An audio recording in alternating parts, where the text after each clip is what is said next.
Meus cumprimentos a todos. Estamos aqui num dia muito especial, pelo privilégio, a honra e gratificação de todos nós que compomos a Escola de Contas Conselheiro Otacílio Silveira e o Tribunal de Contas do Estado da Paraíba, para termos aqui a visita do ilustre jurista, professor, doutor Rodrigo Toscano de Brito, esse grande amigo, advogado, mestre também pela PUC de São Paulo, doutor pela PUC de São Paulo, professor de Direito Civil da UFPB, da Universidade de Ensino Superior, Uniesp, aqui na capital, professor de vários cursos de graduação e pós-graduação, conselheiro federal por vários e sucessivos mandatos, para a honra e gáudio de toda a comunidade jurídica e advocatícia do Brasil, haja vista que ele é um homem de solicitação e de envergadura nacional, compõe diversos, múltiplos, heterogêneos, multidisciplinares institutos que compõem o universo jurídico nacional, uma pessoa muito requisitada, então de rara presença entre nós, mas cometeu essa deferência toda especial à escola e ao tribunal, para aqui estar presente num momento muito especial, ele que é presidente da Comissão Nacional de Direito Civil do Conselho Federal da Ordem dos Advogados do Brasil, e estamos aqui para tratar como tema principal, e evidentemente estamos todos à vontade, estaremos bem à vontade, tanto vocês para interagir conosco, como nós aqui para conversarmos sobre o transcurso da passagem vintenária do nosso Código Civil. Não esqueça de dizer que Rodrigo também é meu confrade da Academia Paraibana de Letras Jurídicas, é também meu colega, professor da Universidade Federal da Paraíba, é também meu amigo, é também colega de outros enfrentamentos e outros desafios e de tantas outras atividades que juntos comungamos em inspiração, comungamos em atividades na militância, na jornada advocatícia, de forma que hoje eu estou especialmente feliz, satisfeito e com a alma em festa e o coração palpitante, porque Rodrigo fala muito da minha alma, ele e a família dele, e Rodrigo é um nome que é requisitadíssimo. Ele breve estará com a agenda muito complexa, com dificuldade tê-lo realmente, porque o Brasil todo clama por Rodrigo, para ouvi-lo, para abeberar dessa fonte inesgotável de conhecimentos. E é uma honra, viu, Rodrigo, estar aqui com você, meu querido amigo, recebê-lo para nós tratarmos dos 20 anos do Código Civil brasileiro. Forma, Rodrigo, seja bem-vindo, fique absolutamente à vontade, meu irmão. Muito bem, então em primeiro lugar eu gostaria de dizer o seguinte, meu amigo Carlos Aquino, que no resumo do meu currículo, o que é mais importante é dizer que eu sou seu amigo, aliás, um amigo de muitos anos, na verdade, um amigo carinhoso, né? Um amigo porque eu tenho realmente um grande respeito, né? E para mim, você não sabe o tamanho do prazer que eu tenho estar aqui com você, para a gente bater esse papo nessa super ideia, nesse projeto que eu estou vendo aqui, que está em andamento. Aliás, é importante que as pessoas, não só que estão aqui no nosso estado, na nossa cidade, na nossa capital paraibana, em João Pessoa, mas também no estado da Paraíba, que estão também em outros estados, venham na primeira oportunidade que tiver, aqui conhecer a Escola de Contas Conselheiro Otacílio Silveira, a ECOSIL, a estrutura do TCE aqui na Paraíba, e muito especialmente o cuidado que o TCE tem com todo o aspecto cultural e educacional que eu estou vendo aqui sendo posto em prática, né? Isso é muito importante para todos nós, para a gente que compõe a nossa vida também voltada para a cultura, para a educação, como eu, como você, Carlos Aquino, também que é muito antenado, muito ligado a esse viés, ao viés educacional e também ao viés cultural. Eu estou aqui muito impressionado, positivamente impressionado, né? E acho que as pessoas precisam vir aqui conhecer e também participar e trazer a sua contribuição aqui para esse projeto maravilhoso que está sendo levado adiante pela ECOSIL. Recíproco sentimento, Rodrigo. Eu iniciaria, Rodrigo, lançando um tema que é em homenagem, um preito de reconhecimento e memória, uma pessoa que era amiga, um ser humano de luz, uma pessoa que deu grande contribuição ao direito de família, um homem excepcional, precedia a condição de ser um luminar do direito, um amigo nosso, um amigo carinhoso, um amigo que faz falta, um amigo que esses tempos pandêmicos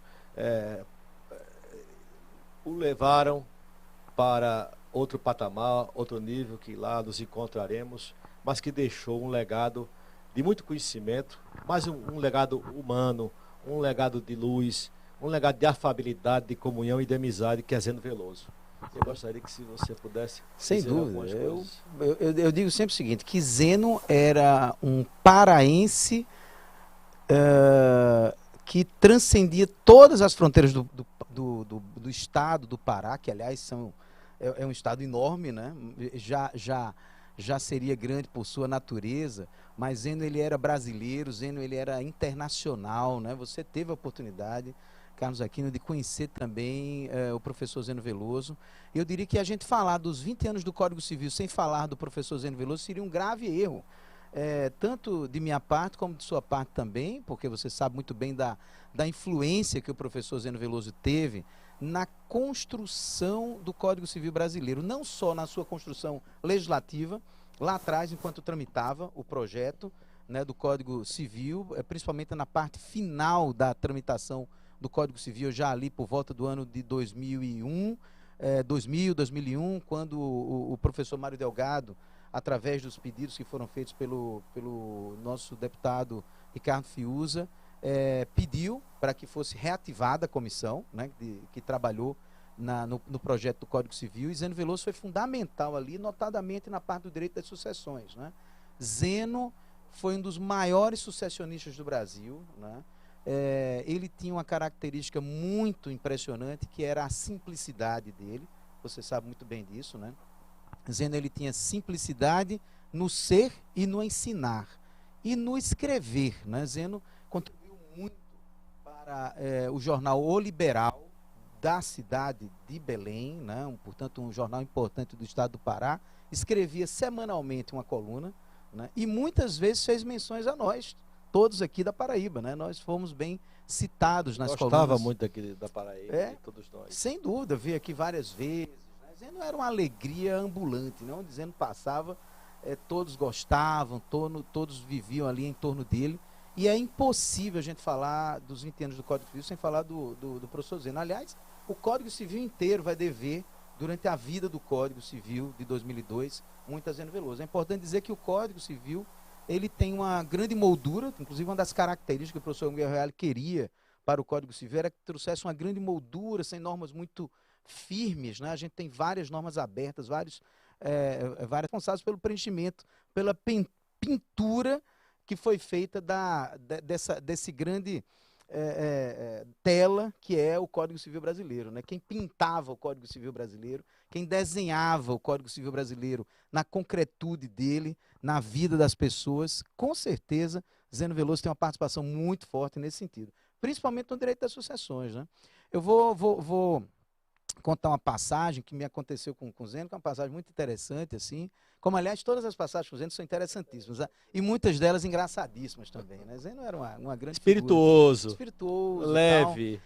E havia uma discussão muito forte, e aqui a gente vai começar a nossa conversa pelo direito das sucessões, ou seja, do fim para o começo, né, do Código Civil, né, que é interessante também, mas Zeno Veloso, ele era totalmente contra um artigo, Carlos Aquino, que tinha lá no Código Civil, que era o artigo 1790 do Código Civil. Ele era totalmente contrário a esse artigo, ele não se conformava com o artigo 1790, que tratava da sucessão do companheiro.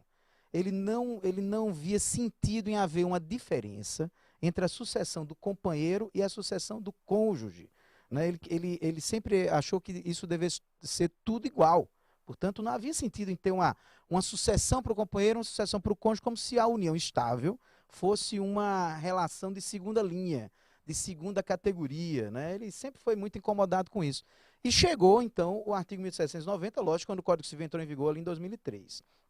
E eu me lembro muito bem, da primeira vez que eu vi Zeno falar sobre esse assunto, foi em 2003, portanto, ainda em 2003, no ano que o Código Civil entrou em vigor, no Congresso Brasileiro de Direito de Família, lá em Belo Horizonte, né, que você já teve a oportunidade de participar de algumas edições. Essa foi a edição de 2003. Eu estava sentado à mesa com Zeno Veloso, e Zeno já incomodado por um esquecimento declarado. Isso era uma questão interessante. Ele mesmo declarava que a comissão tinha esquecido de colocar o companheiro como herdeiro necessário. Existe um artigo no Código Civil, o artigo 1845, que traz uma lista de herdeiros necessários, né? E naquela lista tinha os descendentes, os ascendentes e o cônjuge sobrevivente, com os 3 herdeiros necessários que a gente tem na lei brasileira, mas não falava do companheiro. Isso era uma perturbação na cabeça dele e tal. Ele dizia o seguinte: olha, não há como a gente ler o artigo 1845 do Código Civil, mesmo na omissão legislativa expressa, sem ler ao lado do cônjuge a palavra companheiro. Então ele já começava daí. Se ele fazia menção ao o companheiro vizinho ao cônjuge, ali no inciso 3º do 1845, ele daí migrava para o raciocínio do tal 1790. E aquela passagem que eu dizia para você, que era uma passagem muito interessante, realmente aconteceu num evento que nós somos em Boa Vista, Roraima. Eu estava com o Zeno em Boa Vista, Roraima, numa situação que, inclusive, tem vários aspectos interessantes para se contar, mas eu não vou poder contar aqui todos, porque são muitos, né? E Zeno chegou e disse: olha, eu vou contar uma história para vocês para dizer como é injusto o artigo 1790 do Código Civil. Esse artigo, ele dizia, já não diz mais, porque depois foi declarado inconstitucional, mas ele dizia que o companheiro concorria com os descendentes, né? Concorria em seguida com os outros parentes sucessíveis. Olha só que coisa maluca. Outros parentes sucessíveis, certo? Então, ele guardava 1/3 da herança do morto para o companheiro e 2/3 para outros parentes sucessíveis. E Zeno falava, ele vivia a história ali da região amazônica com muita acuidade, né? Ele era um envolvido na Amazônia, vivia ali em Belém, mas sempre foi muito querido por toda a região amazônica brasileira. Eu tive a oportunidade de ir em todas as capitais da região amazônica com o Zeno do lado, né? Fomos a Macapá, fomos a Boa Vista, fomos a Porto Velho, fomos lá também em Manaus várias vezes. Zeno estava sediado. Zeno me levou em Santarém, né? Fizemos um evento em Santarém maravilhoso para ver o rio Tapajós lá, a margem do rio Tapajós, uma coisa assim sensacional que aconteceu também ali nessa minha passagem com Zeno. De um modo tal que Zeno tinha essa vivência muito grande com a região amazônica. Ele criou, eu não sei se ele criou, eu era verdadeiro, até hoje eu tenho dúvida se era mito ou verdade. Ele criou a história do Nagibão. De outro, era sempre saborosas as histórias dele. Então, era fantástico. Ele disse: rapaz, eu vou te contar a história do Nagibão. Isso ele contou nesse evento lá em Boa Vista, né? E quem era o Nagibão? Nagibão era um sírio que veio morar no Brasil, né? E se encantou por uma manauara, né? Isso ele contando, você sabe muito bem que tinha uma verve muito diferente, um brilho totalmente. Você disse ainda agora há pouco, Zeno era um homem de luz. Exatamente, né? Ele tem a sua luz própria, seu estilo próprio. Você acertou na mosca. Seu charme. Na verdade, é isso mesmo. Zeno era aquele homem de luz, né? E ele, só vou contar para vocês a história do Nagibão. Nagibão era um sírio que veio morar no Brasil, conheceu a manauara, né, lá em Manaus, e ali conviveu com ela durante 30 anos. 30 anos, e fez um grande patrimônio. E um belo dia morre Nagibão, né? E vem a sucessão de Nagibão. E chega a brasileira, portanto, a manauara, que era a viúva de Nagibão, para a dona do coração de Nagibão, convivente com ele 30 anos. Veja só como realmente o artigo era injusto. Então, ela chegou, consultou o advogado, e o advogado disse: olha, aqui é o seguinte, Nagibão e você tiveram filhos? Não. Tem filhos de outros relacionamentos? Não. Não tem.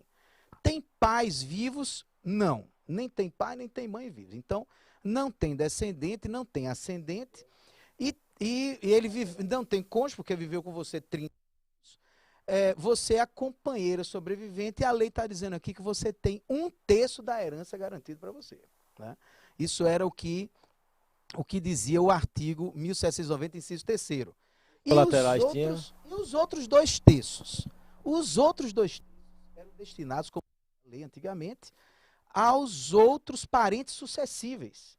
Outros parentes sucessíveis. Não falava outros parentes sucessíveis, inclusive os tais colaterais, né? Cabe tudo. Um belo dia chega um cara lá na região da Síria e diz, olha, quem morreu foi Nagibão, tio Nagibão. Rapaz, tio Nagibão, mas eu não conheci tio Nagibão, não sei nem quem é.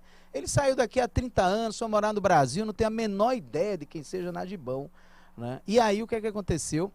O sobrinho de Nagibão, pago por um advogado interessado que ele viesse ao Brasil, veio ao Brasil, né? Se habilitou no inventário e recebeu 2/3 da herança de Nagibão. E a companheira que viveu com ele 30 anos, Carlinhos, 30 anos, recebeu 1/3. O Zeno Veloso falava veja a didática, né? Como ele tinha uma didática enorme para tratar de um assunto prático, extremamente prático, né? Para mostrar como era injusto o artigo 1790 do Código Civil. E eu diria que ao longo dos 20 anos do Código Civil, né, a influência de Zeno Veloso neste tema foi muito forte. Muito forte. Porque isso ele dizia já desde 2003, né? Seguiu ao longo do tempo na existência do Código Civil. E eu diria que quando chegou em 2016, foi em 2016, que o Supremo parou para analisar o artigo 1790, finalmente, depois de quantos anos? 13 anos, né, de vigência do Código Civil, o Supremo finalmente parou para analisar a constitucionalidade do artigo 1790, para dizer que não havia sentido em ter dois tipos de regras, né, entre o cônjuge e o companheiro. E para dizer o seguinte, olha, esse artigo 1790 ele tem que ser declarado inconstitucional. Tem que tirar esse artigo aqui do Código Civil brasileiro. Eu diria que ao longo desses 20 anos, esse foi um dos marcos mais importantes da história do Código Civil, do Código Civil atual, quando se tirou por inconstitucionalidade do mundo do direito civil o artigo 1790 para se dizer em tese firmada lá pelo Supremo, né? Supremo depois da sistemática dos julgamentos repetitivos, de repercussão geral, criam as teses, logicamente, que é obrigado a criar a tese no final, e a tese foi criada justamente para dizer que não pode haver distinção em regime sucessório entre cônjuge e companheiro. Tem que se aplicar o regime sucessório do cônjuge, né? E daí, eu vou lhe dizer uma coisa, Zeno, mais uma vez, a gente lembrando aqui, dizendo que Zeno permeia toda essa história. Se você me permitir, eu vou engatar com outro ponto. Mas claro, por isso que eu lancei em homenagem um preto pós-mortem, evocando a figura de Zeno, porque Zeno, Rodrigo, ele está sempre presente em nosso coração, em nossa lembrança, em nossa saudade, mas sobretudo em nossos conhecimentos. Porque ele nos trouxe também o conhecimento humano, um homem de solidariedade, de fraternidade, de comunhão, uma foto que Zeno tirava, ele apontava para você. Sim. A humildade, a reverência que ele fazia, a saudação que ele, a deferência que ele tinha. Então ele apontava para quem estava com ele. Praticamente todas as vezes, é verdade, bem lembrado.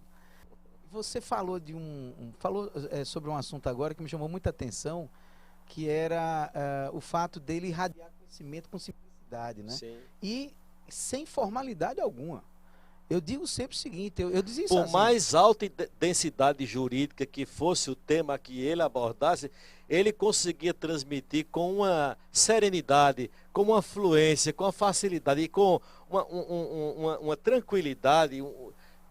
Interessantíssimo, os debates poderiam estar acirradíssimos, sim, mas o calor dos debates não o tragava para o passionalismo. Ele mantinha-se sempre serenamente convicto daquilo que ele falava. Zeno e persuadia. É um dos grandes civilistas brasileiros, né, historicamente falando, um dos maiores sucessionistas brasileiros, entendia muito em direito das sucessões, mas Zeno também era um grande constitucionalista brasileiro. É importante que a gente deixe também grifado aqui a importância de Zeno Veloso ao longo desses 20 anos do Código Civil, que além de ser um grande civilista, ele era também um constitucionalista, ele está hoje entre os 20 constitucionalistas mais citados pelo Supremo Tribunal Federal, se eu não me engano, o 14º. Em citações em acórdãos do Supremo. Referenciados em acórdãos do Supremo. Zeno era gigante, mas era, ao mesmo tempo, um carinhoso dos relacionamentos com ele, né, Camilo? A gente sabe disso, né? Era impressionante. Era impressionante algo nesse sentido. Mas esse não era tão grande. Eu ia contar uma história para você, mas já me lembrei de outra, que eu não vou deixar de contar também uma passagem com o Zeno. Não economize a nós todos que aqui que estamos interessantíssimo, mas eu vou deixar gravado. Eu já deixei uma vez, vou deixar aqui gravado novamente. Essa também é muito boa, né? E aqui, logicamente, que eu vou fazer uma menção a uma passagem. Eu sempre gosto de fazer essas menções. Você sabe, eu sou um cara também extremamente simples. Eu não tenho nenhum tipo. Então vou pedir licença a você, só um minutinho. Sim. Nós vamos sair aqui. No próximo bloco você vai contar e Claro. gravar e registrar esse evento maravilhoso. Sem dúvida, vamos lá. Só um minuto, nós voltaremos.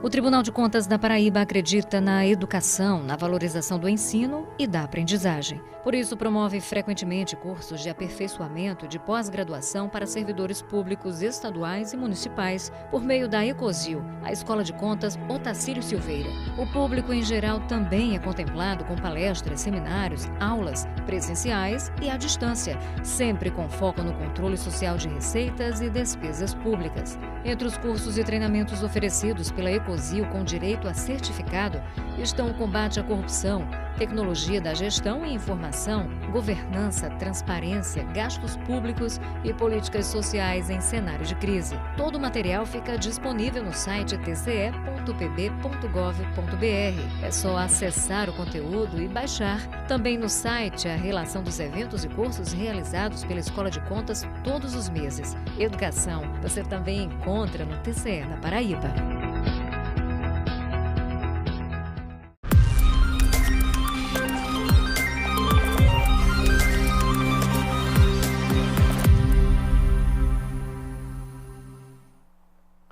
Bom, estamos de volta com evocações do nosso querido jurista Zeno Veloso, amigo querido, que deixou para nós toda na memória do coração tudo quanto nós vivenciamos, tudo que com ele partilhamos.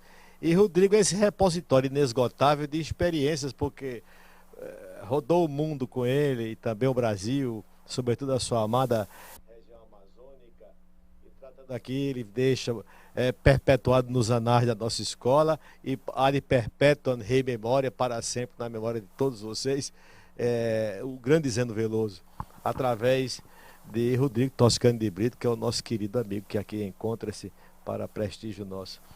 Rodrigo, você falava que sempre fala essas passagens com o Zeno e essa em especial. Exatamente, tem uma muito interessante, que nós fomos num evento em Lisboa, né? Todos os anos a gente faz eventos sobre direito civil em Lisboa. Agora mesmo teve um recente, agora estava o pessoal todo lá com Simão, Mário, estava todo mundo. Exatamente, teve um ali, foi da Ordem dos Advogados Portugueses, né? Na verdade foi realizado, mas esse é mais amplo. O que eu me refiro é um evento mais destinado ao direito privado propriamente, né? E a gente estuda muita coisa de direito privado, tal. E um belo dia estávamos lá com o Zeno em Lisboa, e Zeno me chama no canto e disse: olha, estou querendo ir amanhã visitar o diretor da Faculdade de Direito da Universidade de Coimbra. Ele é meu amigo, tal. Zeno tinha essa grandeza enorme de realmente ser muito ser muito prestigiado, né, tal. E ele ligou para a assessora festejado também ligou para a assessora do diretor, né? E a assessora disse: pois não, vou avisar para o diretor que o senhor está em Portugal e que virá a Coimbra amanhã. E aí Zeno me liga depois: ó, confirmado, amanhã nós vamos sair cedo aqui para chegar lá em Coimbra num horário bom, porque o diretor, que é o professor Santo Justo, para você ter ideia, Carlinhos, ele é um dos civilistas portugueses mais importantes que a gente tem na história, um grande conhecedor de direitos reais. Faz jus ao nome, não era santo porque era homem, sim, mas em sendo homem tinha atitudes de santo. Sim. E justo porque fazia justiça pelo nome que tinha, sem dúvida nenhuma. Um grande estudioso do direito das coisas, talvez o mais referenciado estudioso que a gente tem em Portugal, que aliás, o direito das coisas é um dos ramos viu que algumas pessoas não gostam de estudar, mas eu sou fascinado por Direito das Coisas, né? Você sabe que eu estou na nossa faculdade, nós somos colegas na faculdade ali dando aula, há mais de 20 anos que eu dou aula de Direito das Coisas, e todo mundo diz, você gosta de dar Direito das Coisas? Eu adoro tratar de posse, propriedade, isso para mim é um grande regozijo, sabe? Embora eu seja amante do espírito e dos sentimentos e o humano, mas eu gosto das coisas. Eu gosto das coisas, eu gosto das coisas. É muito interessante realmente a gente tratar. E Direito das Coisas tem uma vibe diferente hoje. Mas aí, voltando à história, aí nós fomos, então, no dia seguinte a Coimbra, né? Chegando lá, com pompas e circunstâncias, o professor Zeno foi recebido pela secretária. Não, pela secretária, né? Do diretor.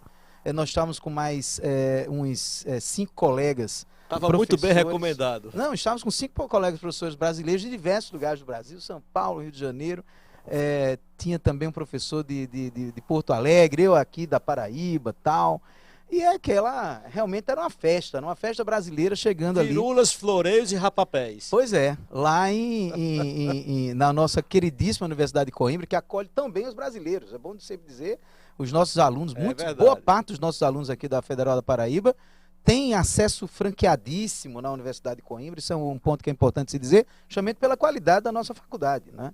Sempre com acesso bastante franqueado lá na Universidade de Coimbra. Muito bem, aí chegamos então na antessala, né, do professor Santo Justo, muita pompa portuguesa, você sabe como são as coisas. São amantes dos rituais. Os rituais, tal, aquela história toda, todos sentados num sofá muito bonito, histórico, a Universidade de 1293, a universidade mais antiga do mundo, né? A Universidade de Coimbra, né? E aí, então, nós somos chamados, depois de um certo tempo, para adentrar na sala do diretor. E se usa as vestes talares. Muito, quando nos eventos acadêmicos formais, sem dúvida nenhuma. E chegamos, fomos colocados, sentados a uma mesa de reunião, e a cabeceira da mesa vaga para a chegada do diretor em seguida, né? Então, nós todos sentamos, uns 7, 6 professores por ali e tal, o professor Zeno ali do lado da cabeceira, e chegou o professor Santos Justus ali uns 5 minutos depois, cumprimentou a todos, sentou lá na cadeira dele, olhou para o professor Zeno e disse, Zeno Veloso, que maravilha tê-lo aqui, é um prazer gigante para a Universidade de Coimbra tê-lo aqui conosco, né? E eu imagino que com tantos professores de diversas partes do Brasil, certamente você vem oferecer uma parceria para nós ampliarmos a nossa presença lá no Brasil, os brasileiros aqui em Coimbra. Aí Zeno, coitado, não tem realmente programado nada sobre esse assunto de parceria. Nada no script, no roteiro, na programação. Olhou para ele e disse, não, professor, eu vim aqui só lhe dar um abraço mesmo. Depois de tanta pompa assim, era só um abraço e bater papo e tomar um café. Tem um café aí, por favor, tomar um café e tal. Era uma figura, né? Zeno realmente tinha... Zeno merece todas as nossas homenagens. A espontaneidade dele, né? Muito grande. A pureza espiritual dele era muito grande. Um grande professor de Direito Civil, e que foi responsável não só pelo avanço do direito das sucessões, eu diria que ao longo desses 20 anos do Código Civil, esse julgado ao qual nós nos referimos ainda agora há pouco, que foi o da declaração de constitucionalidade do artigo 1790, Zeno tem uma importância muito grande, são vários textos dizendo sobre esse assunto, mas daí para frente se seguiu uma outra discussão que Zeno foi super responsável por ela também, uma discussão do ponto de vista civilístico muito interessante mesmo, que foi o seguinte: o nosso Supremo disse, tudo bem, é inconstitucional o artigo 1790 do Código Civil. Esse artigo foi banido do nosso Código Civil em razão da inconstitucionalidade. Para a felicidade de Zeno. Para a felicidade de Zeno. E eu só ia completar uma coisinha, só para terminar a questão, para nós darmos uma risada. Mas uma das coisas mais saborosas que ele revelava para todos nós, muitas vezes em mesa, entre os comensais, e que ele gostava também, é dizer que ela gostava muito de ser saudado e festejado, mais do que o professor Santos Justo, digamos assim, as autoridades acadêmicas e também as autoridades do mundo que nós vivemos. Ele gostava muito dos festejos, dos mimos e dos agrados dos acadêmicos, das acadêmicas. Sim. Que levavam sempre a juventude. Sim. Ele adorava a juventude, rapaz. É uma forma, ele se renovava, ele virava o espírito, ele dizia, eu me renovo. Porque invariavelmente você deve ter passado centenas de milhares de vezes isso. estava com... Aí chega um acadêmico com Várias vezes. e para conversar, ele parava a conversa, que poderia ter podia ser um tema palpitante, uma coisa interessante, mas ele parava, dava toda a atenção ao garoto, à garota, o que viesse do mundo acadêmico, para aquilo para ele era uma maravilha. Ele gostava realmente. É tão grande na vida de tantas pessoas que você não tem nem ideia do tamanho da importância do que você está falando agora. Lançar as pessoas. Ele gostava de lançar as pessoas, da forma como você está dizendo. Chegava uma pessoa ali, patrono daquela pessoa, né? Chegava uma pessoa preceptor. Ali. Exatamente, chegava uma pessoa ali para pedir um autógrafo, empolgado com o texto dele, com o livro dele e tal. Ele olhava para a pessoa, você gosta de estudar direito civil, então você vai agora me seguir. E ele lançava várias pessoas. Em Belém, hoje, eu tenho grandes amigos em Belém do Pará, que são pessoas lançadas por Zeno Veloso, Carlinhos. Várias pessoas, professores e professoras que estão lá, que foram trazidos aos olhos do Brasil, justamente por conta do é uma questão muito interessante.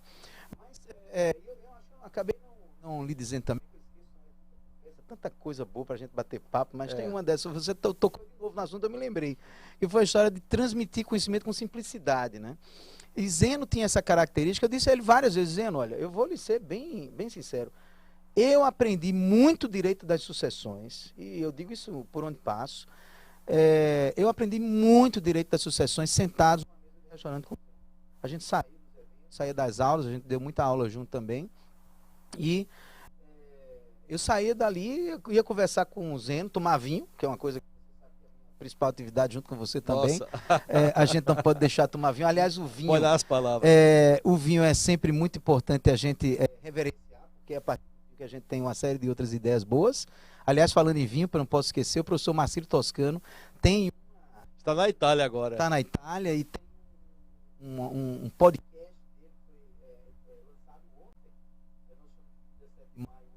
Ontem foi com o professor Marcílio sobre vinho, que é absolutamente imperdível. Até disse para ele hoje já de manhã, numa conversa que eu tive com ele pelo WhatsApp. É imperdível. Só que ele é meu sobrinho, né? Sei disso, claro. Então, vale a pena a gente reverenciar o professor Marcílio Toscano Franco, que de fato é uma das grandes cabeças iluminadas da Paraíba, né? Mas voltando à história, dizendo aí... Essa referência ao Baco já é familiar, então. Já é familiar, claro. Sem a referência ao Baco, a gente não tem o segmento de muitas boas ideias, né, Carlinhos? Bom, claro. Mas então estávamos... À mesa, com Zeno. Conversava muito, aprendi muito direito das sucessões. Boa parte dos detalhes do que hoje eu sei vieram de momentos totalmente informais. Totalmente informais.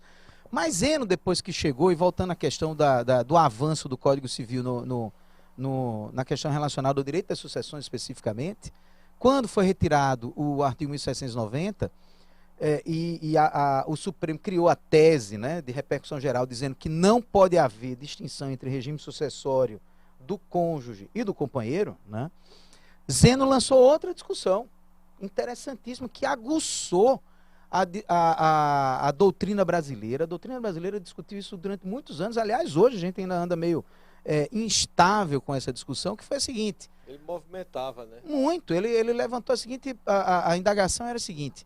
Tudo bem, o Supremo está dizendo que não pode haver distinção entre regime sucessório entre cônjuge e companheiro. Portanto, não pode haver distinção nas heranças, digamos assim, para quem vai também nos escutar, e que não é da área jurídica, mas na herança do cônjuge não pode haver distinção na herança do companheiro. Tem que ser igual. Mesma regra. Isso foi o que o Supremo disse. Mas isso quer significar que o Supremo também disse, em ampliação a esse entendimento, que não pode haver distinção entre o regime inter vivos, entre cônjuge e companheiro, ou foi só para o sucessório, né? Por que ele dizia isso? Não tem sentido a gente dizer que tem igualdade para as sucessões e não tem igualdade para as relações de direito de família, que são as relações que regem a nossa vida intervivos, né? Enquanto nós estamos vivos com os nossos cônjuges, nossos companheiros, nossos filhos, nossos pais, enfim, nossos colaterais, né? Então ele fazia essa indagação. E essa é uma indagação de alto nível. Por quê? Porque o Código Civil, em 2002, quando ele foi editado, ele dizia que uma série de regras eram diferentes entre união estável e casamento. Uma delas dizia respeito à mudança do regime de bens no casamento e na união estável. Quando a gente pega o Código Civil para estudar como é que eu posso mudar o meu regime de bens durante o casamento, o Código Civil diz que eu posso mudar mediante requerimento dirigido ao juiz. Eu tenho que me dirigir ao Estado juiz, dizer os motivos pelos quais eu estou mudando o regime de bens, né? E então vem uma sentença que você leva para o registrador civil para fazer a mudança do regime de bens. Isso é o que diz a lei para o casamento. E para a união estável, o que é que dizia? Nada. Não tinha nenhum regramento sobre isso. Tanto é que ao longo de muitos anos, de 10, 15 anos, vamos aí parar nos 15 anos mais ou menos, um pouquinho antes, que foi de 2016 para cá que essa discussão ainda ficou mais aguçada, muita gente fazia a mudança do regime de bens na união estável através de contrato, né? Eu pegava, chamava o meu companheiro, a minha companheira, e dizia, vamos mudar o nosso regime de bens. Nós começamos com o regime de comunhão parcial, mas vamos agora aqui mudar para separação de bens, né? E o que é que nós fazíamos? Uma escritura pública de alteração do regime de bens na união estável para dizer, a partir de agora, nós vamos mudar o regime de comunhão parcial para separação de bens. Aí vem a grande indagação. Qual é a grande indagação que nós temos? Se o Supremo está dizendo que os regimes sucessórios são iguais e disse que não pode haver família de segunda categoria, por que vai haver família de segunda categoria para as regras intervivas, por exemplo, para mudar o regime de bens? Eu posso fazer mudança do regime de bens só pela via... Vale para a sucessão e não vale para intervivos. Para intervivos, né? E aí, isso foi tão importante, vou lhe dizer o quanto foi isso importante, também levado a cabo pelo professor Zeno. Ele, do laboratório dele, levantando, e vamos também dizer aqui da importância do professor José Fernando Simão também nessa discussão, que aliás é o filho socioafetivo de Zeno Veloso, não é importante a gente dizer isso, ou se assim não pudermos dizer, um grande civilista brasileiro, um dos grandes civilistas brasileiros, sem dúvida nenhuma. E o professor Simão é um filho acadêmico também do professor Zeno, né? Então é importante a gente dizer. O professor Simão junto com o professor Zeno eles dois levantaram essa bola, a um ponto tal de que hoje o STJ, se valendo dessa discussão, né, os ministros das terceira e quarta turmas do STJ, que julga os temas de direito privado, se debruçaram sobre esse tema. Debruçaram sobre esse assunto para chegar à seguinte conclusão: realmente não tem sentido não ter distinção no regime sucessório e ter distinção no regime intervivos de direito de família e direito patrimonial de família especificamente. Então tem que ser igual. Ou seja, nesse ponto a decisão do Supremo acabou prejudicando um pouco a interpretação. Por quê? Eu já não vejo nenhum sentido do Código Civil Brasileiro de 2002, e ao longo desse tempo todo a gente não teve essa mudança, Carlinhos, já vamos com 20 anos do Código, não vejo o menor sentido do Estado brasileiro, do Estado ente, se meter na vida privada de Carlos Aquino e Márcia para mudar o regime de bens, dizendo assim, você tem que ir lá perante o juiz, ocupar o juiz, vamos convir, ocupar um juiz com isso. O juiz já tem tantas outras ocupações para mudar o seu regime de bens hoje. Comunhão parcial. Quando você está casado no regime de comunhão parcial, quer mudar para o regime de separação, não precisaria ir perante o juiz, você pode fazer pacto tanto nupcial perante o tabelião, por exemplo. Por que você não faz pelo tabelião também? Não via problema nenhum fazer pela via notarial. O fato é que, ao longo desses 20 anos, essa regra continua no Código Civil. Veio ao longo dessa passagem, em 2016, essa decisão do Supremo, que tratava sobre o direito sucessório, que acabou estendendo para o direito de família, porque é direito patrimonial de família puro, né? E nessa extensão acabou aproximando a união estável do casamento para dizer, olha, para mudar o regime de bens na união estável, também se mudar pela via judicial. Olha só que coisa interessante, né? Hoje, o Código Civil não trata nada sobre isso, nem de 2002 para cá não tratou, na evolução dele toda, mas hoje há uma interpretação por parte do STJ de que a gente precisa mudar o regime de bens na união estável também pela via judicial, né? Justamente por conta dessa interpretação, né? Então, eu diria que também, dentre esses pontos de avanço que a gente teve dos 20 anos do Código Civil, essa também é uma temática muito interessante, sabe? é um ponto que sempre chama muita atenção. Por falar em inconveniências e tudo mais, uma coisa que uma inquietude que me ocorre é o 1589 do Código Civil, que trata de visita. Essa relação de coparentalidade, cabe ainda esse termo visita, o pai visitar. Visita, você recebe um convidado, qualquer um. O que é que, o que é que você acha sobre isso? É verdade, Carlos. Eu vejo o Código Civil brasileiro, Miguel Reale, ele tem um cuidado muito grande com o Código Civil de 2002. Eu sou pai e passo a ser uma visita. Pois é. E uma mãe uma visita. Pois é. Isso remonta um pouco à própria lógica do professor Miguel Reale, né? Porque era o comandante da comissão que preparou a reforma do Código Civil em 1974, né? Foi ali que começou em 1974, quando ele entrou em tramitação no parlamento, só saiu em 2002, né? Veja, o Código Civil brasileiro, o professor Otávio Luiz Rodrigues Júnior, que é um dos grandes civilistas brasileiros também, ele sempre diz o seguinte, que o Código Civil brasileiro de 2002, ele é fruto de 3 grandes fases da vida brasileira. É fruto um pouco da ditadura, que ele começa lá, o projeto. Isso. É fruto do constitucionalismo brasileiro de 88, sim, que é muito mais voltado para a pessoa humana. Cidadão. Né? Muito mais voltado para a pessoa humana. E é fruto também dos impactos, ou do início, e mesmo já sofrendo os impactos das novas tecnologias. Veja como esse é um código interessante. Quem foi que histórico. O professor Otávio Luiz Rodrigues Júnior. Excelente, é um grande civilista brasileiro que a gente tem. Eu tenho. E realmente, sempre que eu converso com ele, eu saio enriquecido de qualquer bate-papo absolutamente informal. É outro que esse traz. É o problema do tempo. Pois é, porque o tempo e o Código Civil vai brasileiro. passando e vai ter influência sobre aquele diploma. Quando ele é concebido, ele já vem com um ranço, vem com uma herança. Sem dúvida nenhuma. Um legado e toda uma trajetória de um tempo. E nesse ponto, o professor Miguel Reale, voltando ao raciocínio da questão das visitas, porque senão eu falo de tanta coisa que eu vou acabar me esquecendo do que você perguntou. Mas nesse ponto, o professor Miguel Reale... 1589, é a exatamente, da visita. O professor Miguel Reale dizia, olha, esse tem que ser um código da pessoa. O direito civil, ele tradicionalmente se preocupa muito com o nosso patrimônio. É verdade, o direito civil, ele é, por concepção, por conceito, por essência, um código, um ramo do direito, e o Código Civil reflete esse ramo do direito dessa forma, patrimonialista. A gente se preocupa com a nossa casa, com a nossa fazenda, com o que nós temos, com o que nós construímos ao longo do tempo, com a herança. As coisas. Né? As coisas, né? O direito das coisas, ele é um importante milha na doutrina brasileira de qualidade, de alta qualidade, diga-se de passagem, né? E o IBDFAN realmente ele foi muito importante. E um dos aspectos mais importantes do desenvolvimento do direito de família no Brasil ao longo dos 20 anos do Código Civil foi o surgimento do conceito de filiação socioafetiva, que a gente não pode deixar de esquecer disso.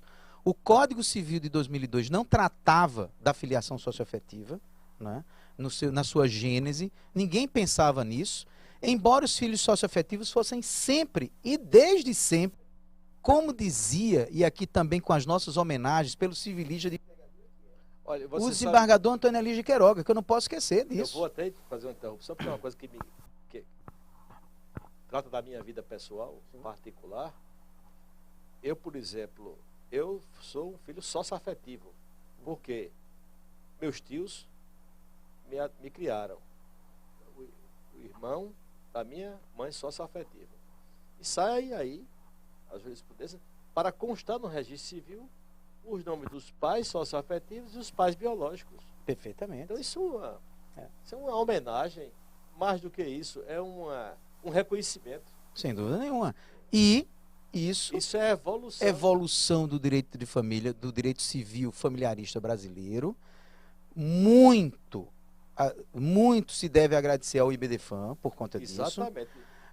A figura da terminologia, vamos dizer assim, do filho socioafetivo, uma terminologia, tudo bem que a gente criou um neologismo jurídico, talvez, que a gente não conhecia, Embora o professor Antonelli de Queiroga, nosso professor da nossa faculdade, hoje professor aposentado, mas por quem a gente tem um carinho muito grande, né? O professor Antonelli de Queiroga é autor de uma coleção completa de direito civil, e isso é importante a gente também dizer, que a Paraíba é ingrata, muitas vezes, com as personalidades, as grandes personalidades que nasceram nesse estado, e uma delas é o professor Antonelli de Queiroga, que tem uma coleção completa sobre direito civil, né? Um civilista de escola, um civilista conhecido nas citações brasileiras, e que já no direito de família dele, portanto no curso de direito civil dele, na parte nossa de direito homenagem família, ao professor Antonelli de Queiroga e à nossa querida Onélia Queiroga. Onélia Queiroga, Também, grande criminalista, né, também, nossa diretora da faculdade, uma diretora importante da nossa faculdade. E o professor Antonelli de Queiroga, ele já dizia no livro dele, ele falava do filho de criação, porque a gente sempre falou do filho. Você acabou de mencionar justamente essa terminologia, né, no seu caso particular. Filho de criação. Filho de criação sempre existiu. O direito de família fechava a porta para o filho de criação. Fechava a porta em todos os seus sentidos, né? Há um ponto tal da evolução do direito civil ao longo desses últimos 20 anos, logicamente impulsionado pela Constituição de 88, não vamos negar também. Rodrigo, eu posso estar equivocado, mas talvez seja o segmento de direito que mais evoluiu. Mais avançou nos 20 anos, eu não tenho dúvida. Não é verdade? Do direito civil, dos capítulos todos que a gente tem em direito civil. Teoria geral, livro da parte geral do Código Civil, os 3 livros da parte geral do Código Civil. A gente chama de teoria geral. Direito das obrigações, talvez o mais estático de todos. Direito dos contratos, evoluiu muito. Teoria geral das obrigações, mais estático, mas direito dos contratos evoluiu bem. Responsabilidade civil, evoluiu-se muito com responsabilidade civil. Evoluiu-se muito com direito das coisas, na parte da função social da posse e propriedade, e dos direitos reais sobre coisas alheias nas novas formas de garantias que a gente passou a ter no Brasil ao longo dos últimos 30 anos, logicamente, que é muito mais relacionado aí a leis esparsas do que ao Código Civil, mas tivemos como a grande vedete do direito das coisas nesse avanço todo é a alienação fiduciária em garantia. Se a gente não tivesse tido a alienação fiduciária, a gente não teria as pessoas hoje morando nas casas que moram.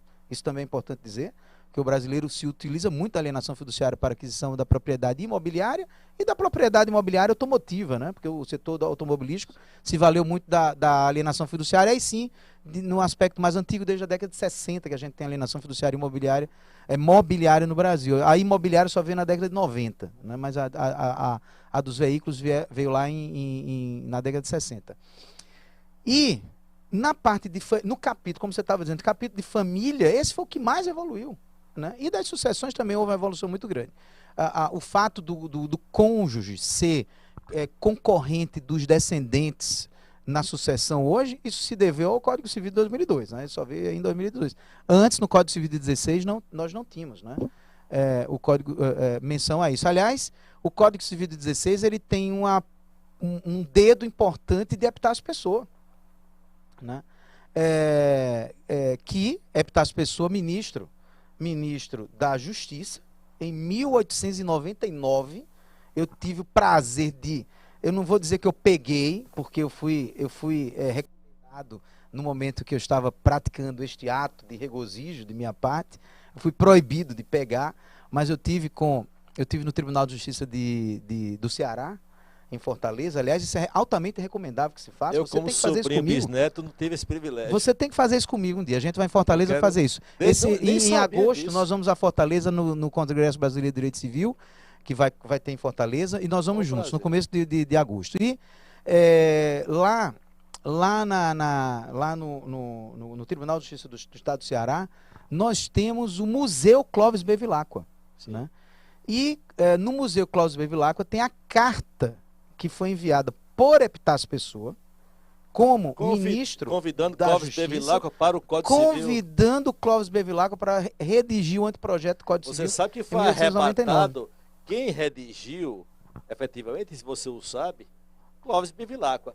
Que Rui Barbosa era o senador, fez algumas, segundo diz, algumas pinceladas, umas pinceladas de vírgulas e tal, e avocou essa condição de ter sido, não, foi Clóvis Bevilacqua, a convite de pôr em deputar as pessoas. Claro, tá lá a carta, não tem dúvida. Esse fato histórico é marcado pela própria carta.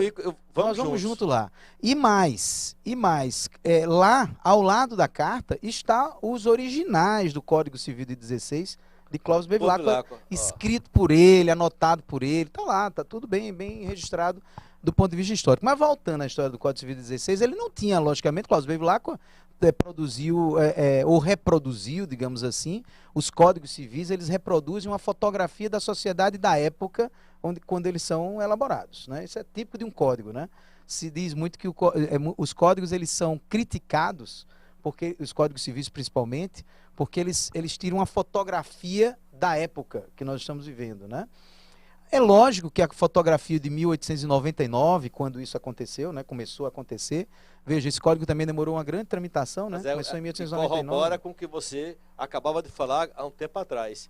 Ora, pela demora, atravessou-se três etapas importantíssimas e revolucionárias. Na época do 2002. Do Império até chegar ali, o retrato de uma época, com outro retrato, com vários flagrantes e várias etapas distintas que chega aquele resultado. Exatamente. Final. Talvez, Carlinhos, na época menos, digamos assim, com menos impactos, né? Porque a gente tinha uma sociedade brasileira muito ruralista.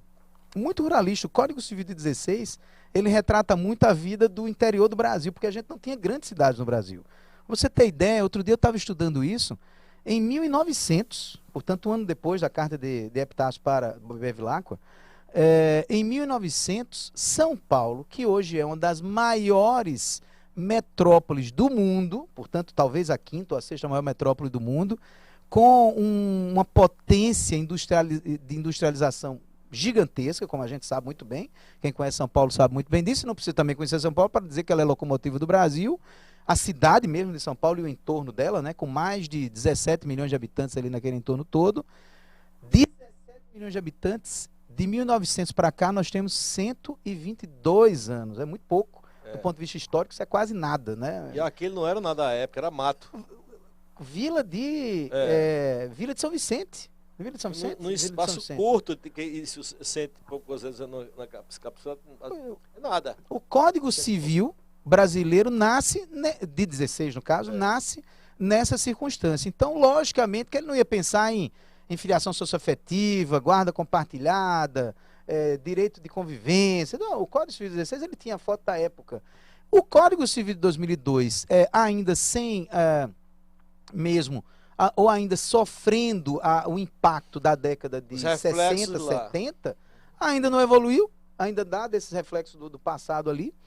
E em 2002, quando ele chegou, ficou muito a desejar em algumas partes, como essa da filiação socioafetiva. Veja, a gente começou a tratar de filiação socioafetiva na doutrina do IBDFAM. O IBDFAM foi importantíssimo nisso.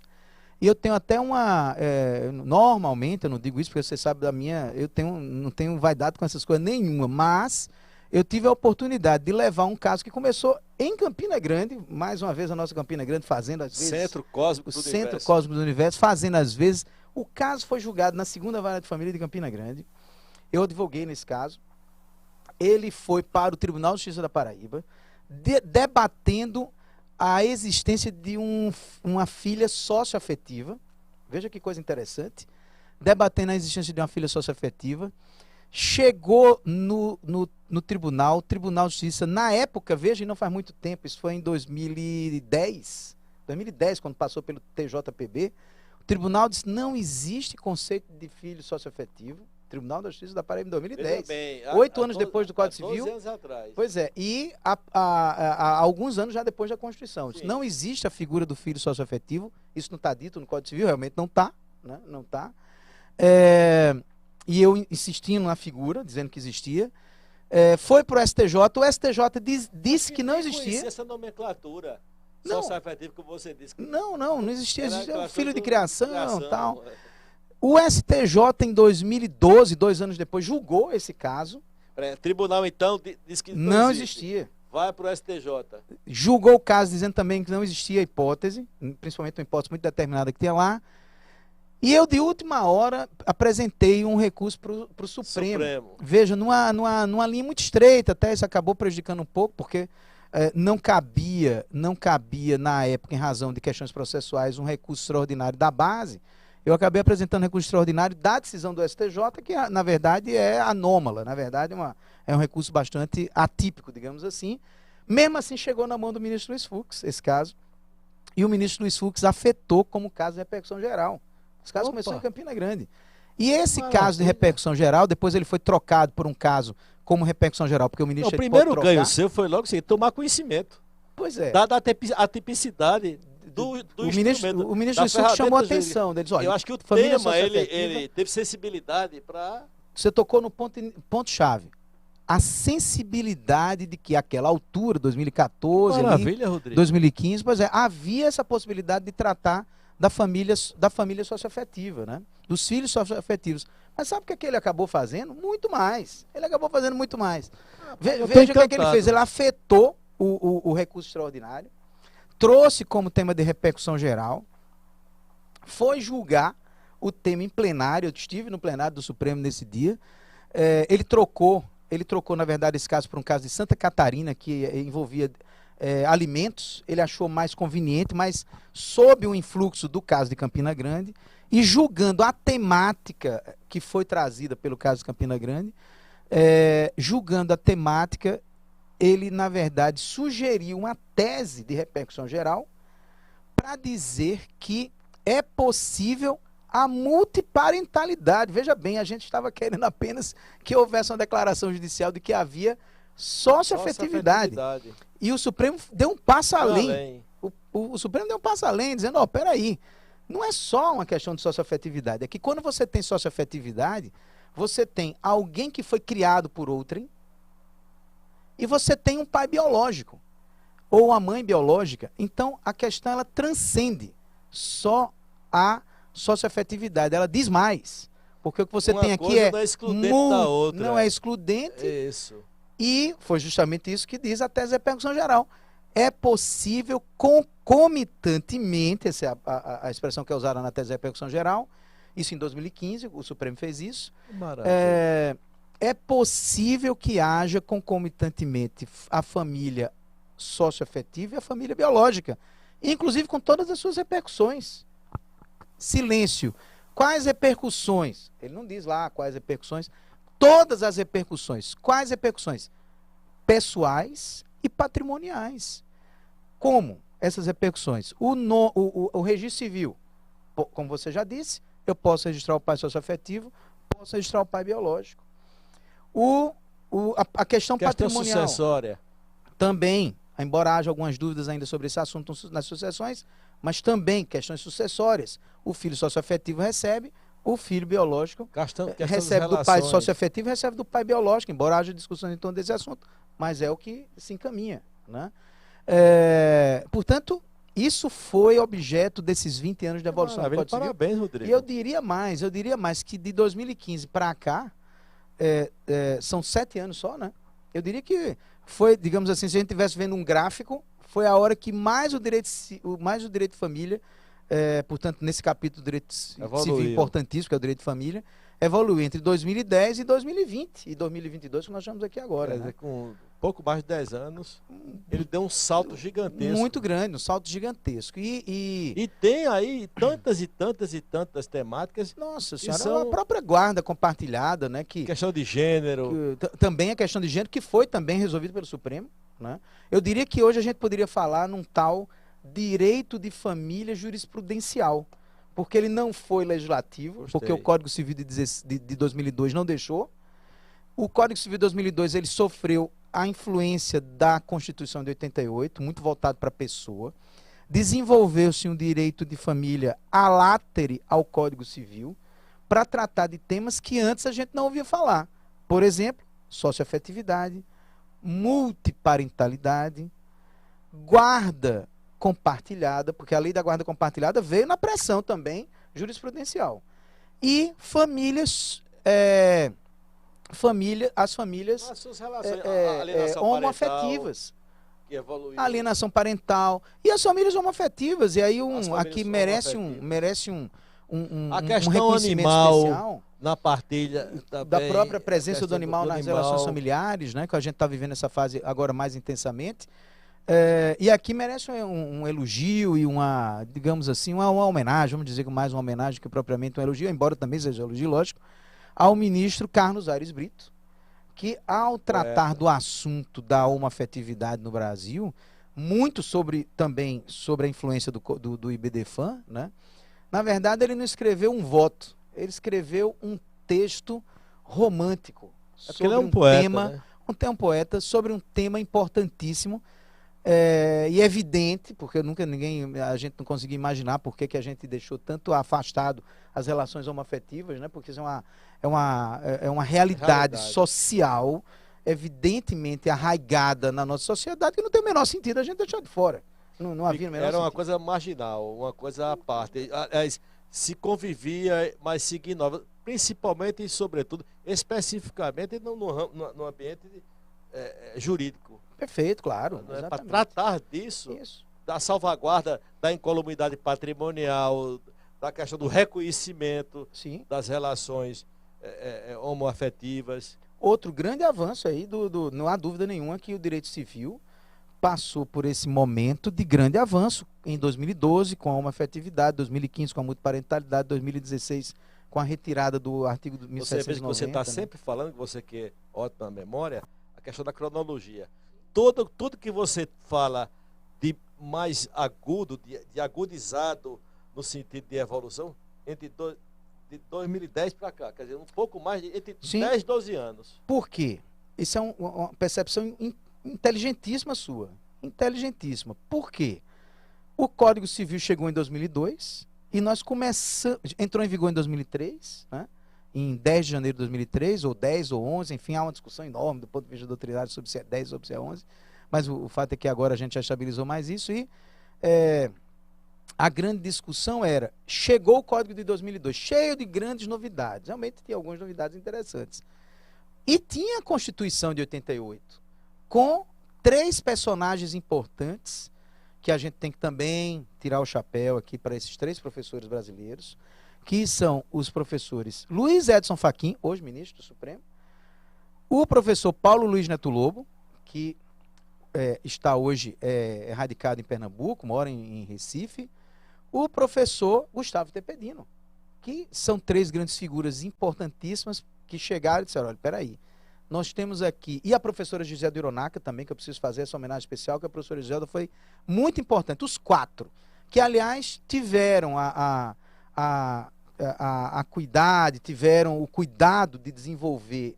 entre eles mesmo, né, grupos de estudos, que são grupos de estudos isolados no Brasil, o grupo de estudos do Nordeste do Brasil, do qual eu tenho um prazer grande de fazer parte, né, que está sob a batuta do professor Paulo Lobo, o grupo de estudos do Paraná, a Virada de Copérnico, assim chamado, lá do professor Luiz Edson Fachin, o grupo de estudos do professor Tepedino, lá no Rio de Janeiro, que evoluiu muito o direito civil no Brasil, através dos estudos que são levados a cabo na UERJ, e da USP, com a professora Giselda Hironaca, né, que também tem uma importância gigantesca. Esses 4 começaram a mostrar o seguinte, olha, o direito civil vai além do que está dito no Código Civil. O direito civil ele transcende isso tudo, ele passa a ter um influxo da Constituição de 88, daí surgiram todos esses temas que a gente está vendo aqui. Por que eles demoraram? Porque esse foi um trabalho que foi feito ao longo dos casos que foram sendo julgados entre 2004, digamos assim, até 2014. Você veja que eles começam mesmo a surtir efeito já em 2010, 2014, em razão da demora mesmo que a gente tem nas tramitações do nosso processo. Rodrigo, antes de passarmos para o outro bloco, eu queria deixar o seguinte, você pega uma causa em Campina Grande, vai para o tribunal, vai para o STJ, o valor da perseverança, da convicção e da consciência do advogado, o papel preponderante de que as coisas não se subsumem, não se restringem, não ficam adstritas apenas na letra fria da lei. Somos nós a riqueza da evolução do pensamento jurídico, da evolução do direito. O direito, evidentemente, ele não é estático e não poderia sê-lo e não o será nunca. Mas somos nós que temos que interpretar e dar a mudar a concepção, porque nós representamos, afinal de contas, o sentimento da sociedade. E aí fazemos jus àquela imprescindibilidade da administração da justiça que está esculpido no artigo 133 da Constituição Federal. Nós, os advogados, essa quietude, nesses estudos, e eu fiquei muito emocionado quando você, entre tantas coisas que você aqui trouxe, tocantes, por exemplo, você imagina, quem já leu sobre ele, uma figura como Clóvis Bevilacqua, com pessoas que não tinham esses mecanismos, essas ferramentas para poder realizar, para poder efetivar alguma coisa. Mas que nós nunca percamos a esperança nas nossas convicções, nos nossos pensamentos, nas nossas certezas e no ideário que nós temos conosco. E uma das coisas que eu vou deixar para o último bloco, dentro desse pensamento, vem a ser, dentro desse processo que já está ficando ultrapassado, no meu sentir, que é o excesso de judicialização. Embora seja importante tudo quanto nós aqui tratamos, mas muito temos a pensar, sobretudo nesse ambiente do direito civil, em especial o direito de família, a questão da desjudicialização, da valorização dos tabelionatos, dos serviços notariais e registrais de uma forma geral, como forma de efetivação, até dentro daqueles princípios que estão esculpidos no artigo 37 da Constituição, de legalidade, impessoalidade, moralidade, publicidade e eficiência, nesse caso, para dar efetividade. Efetividade, claro. Eu vou pedir mais um minuto para nós entrarmos no último bloco. Obrigado.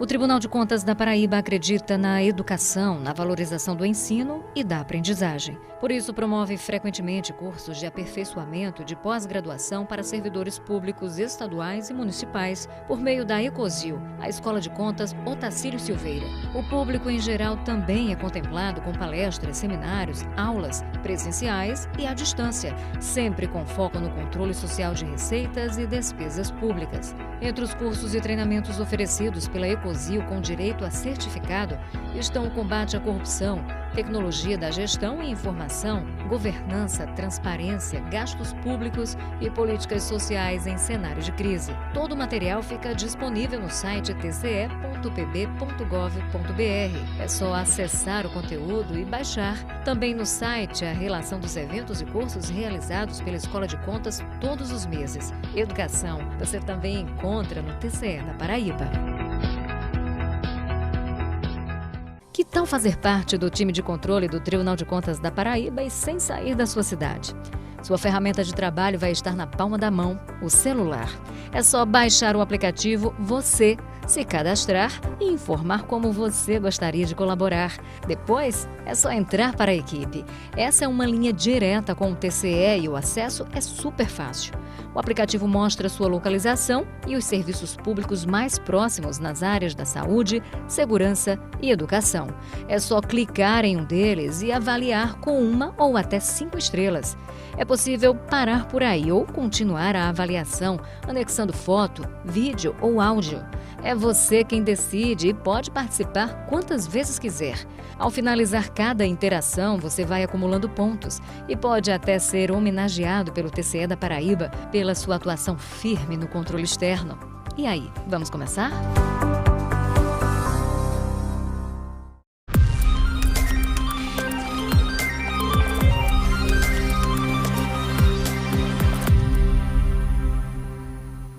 O Centro Cultural Ariano Suassuna, construído no prédio anexo ao Tribunal de Contas da Paraíba, é um espaço de resgate, de valorização, mas também de construção das mais diversas expressões culturais do Nordeste.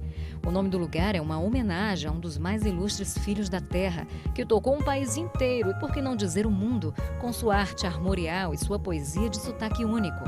Aqui, Ariano vive em cada obra. Aberto para toda a sociedade, o centro conta com o Salão de Exposições Linaldo Cavalcante, o Auditório Celso Furtado com 420 lugares, usado para vários eventos. Abriga também o Espaço Cidadania Digital e a Ecosil, Escola de Contas Otacílio Silveira.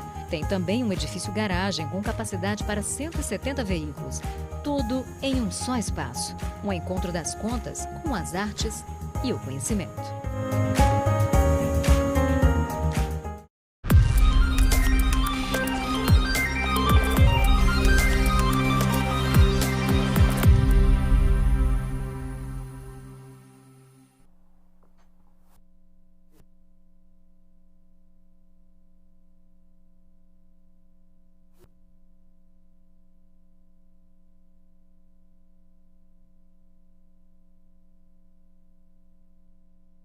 Estamos aqui a celebrar os 20 anos do nosso Código Civil brasileiro, com o jurista, o pensador, o doutrinador, o professor, esse homem multifacetado nas ciências jurídicas multidisciplinar, mas sobretudo um amante do direito civil, e dentro do direito civil, o direito das coisas, o direito de família, em todas as suas partes que compõem o civilismo brasileiro, está lá o professor Rodrigo Toscano de Brito. Uma honra, um privilégio encontrar esse espaço em sua agenda para aqui nos prestigiar e proporcionar para a gáudio de toda a comunidade jurídica brasileira o seu testemunho, as suas histórias, as suas experiências e a sua vida na militância.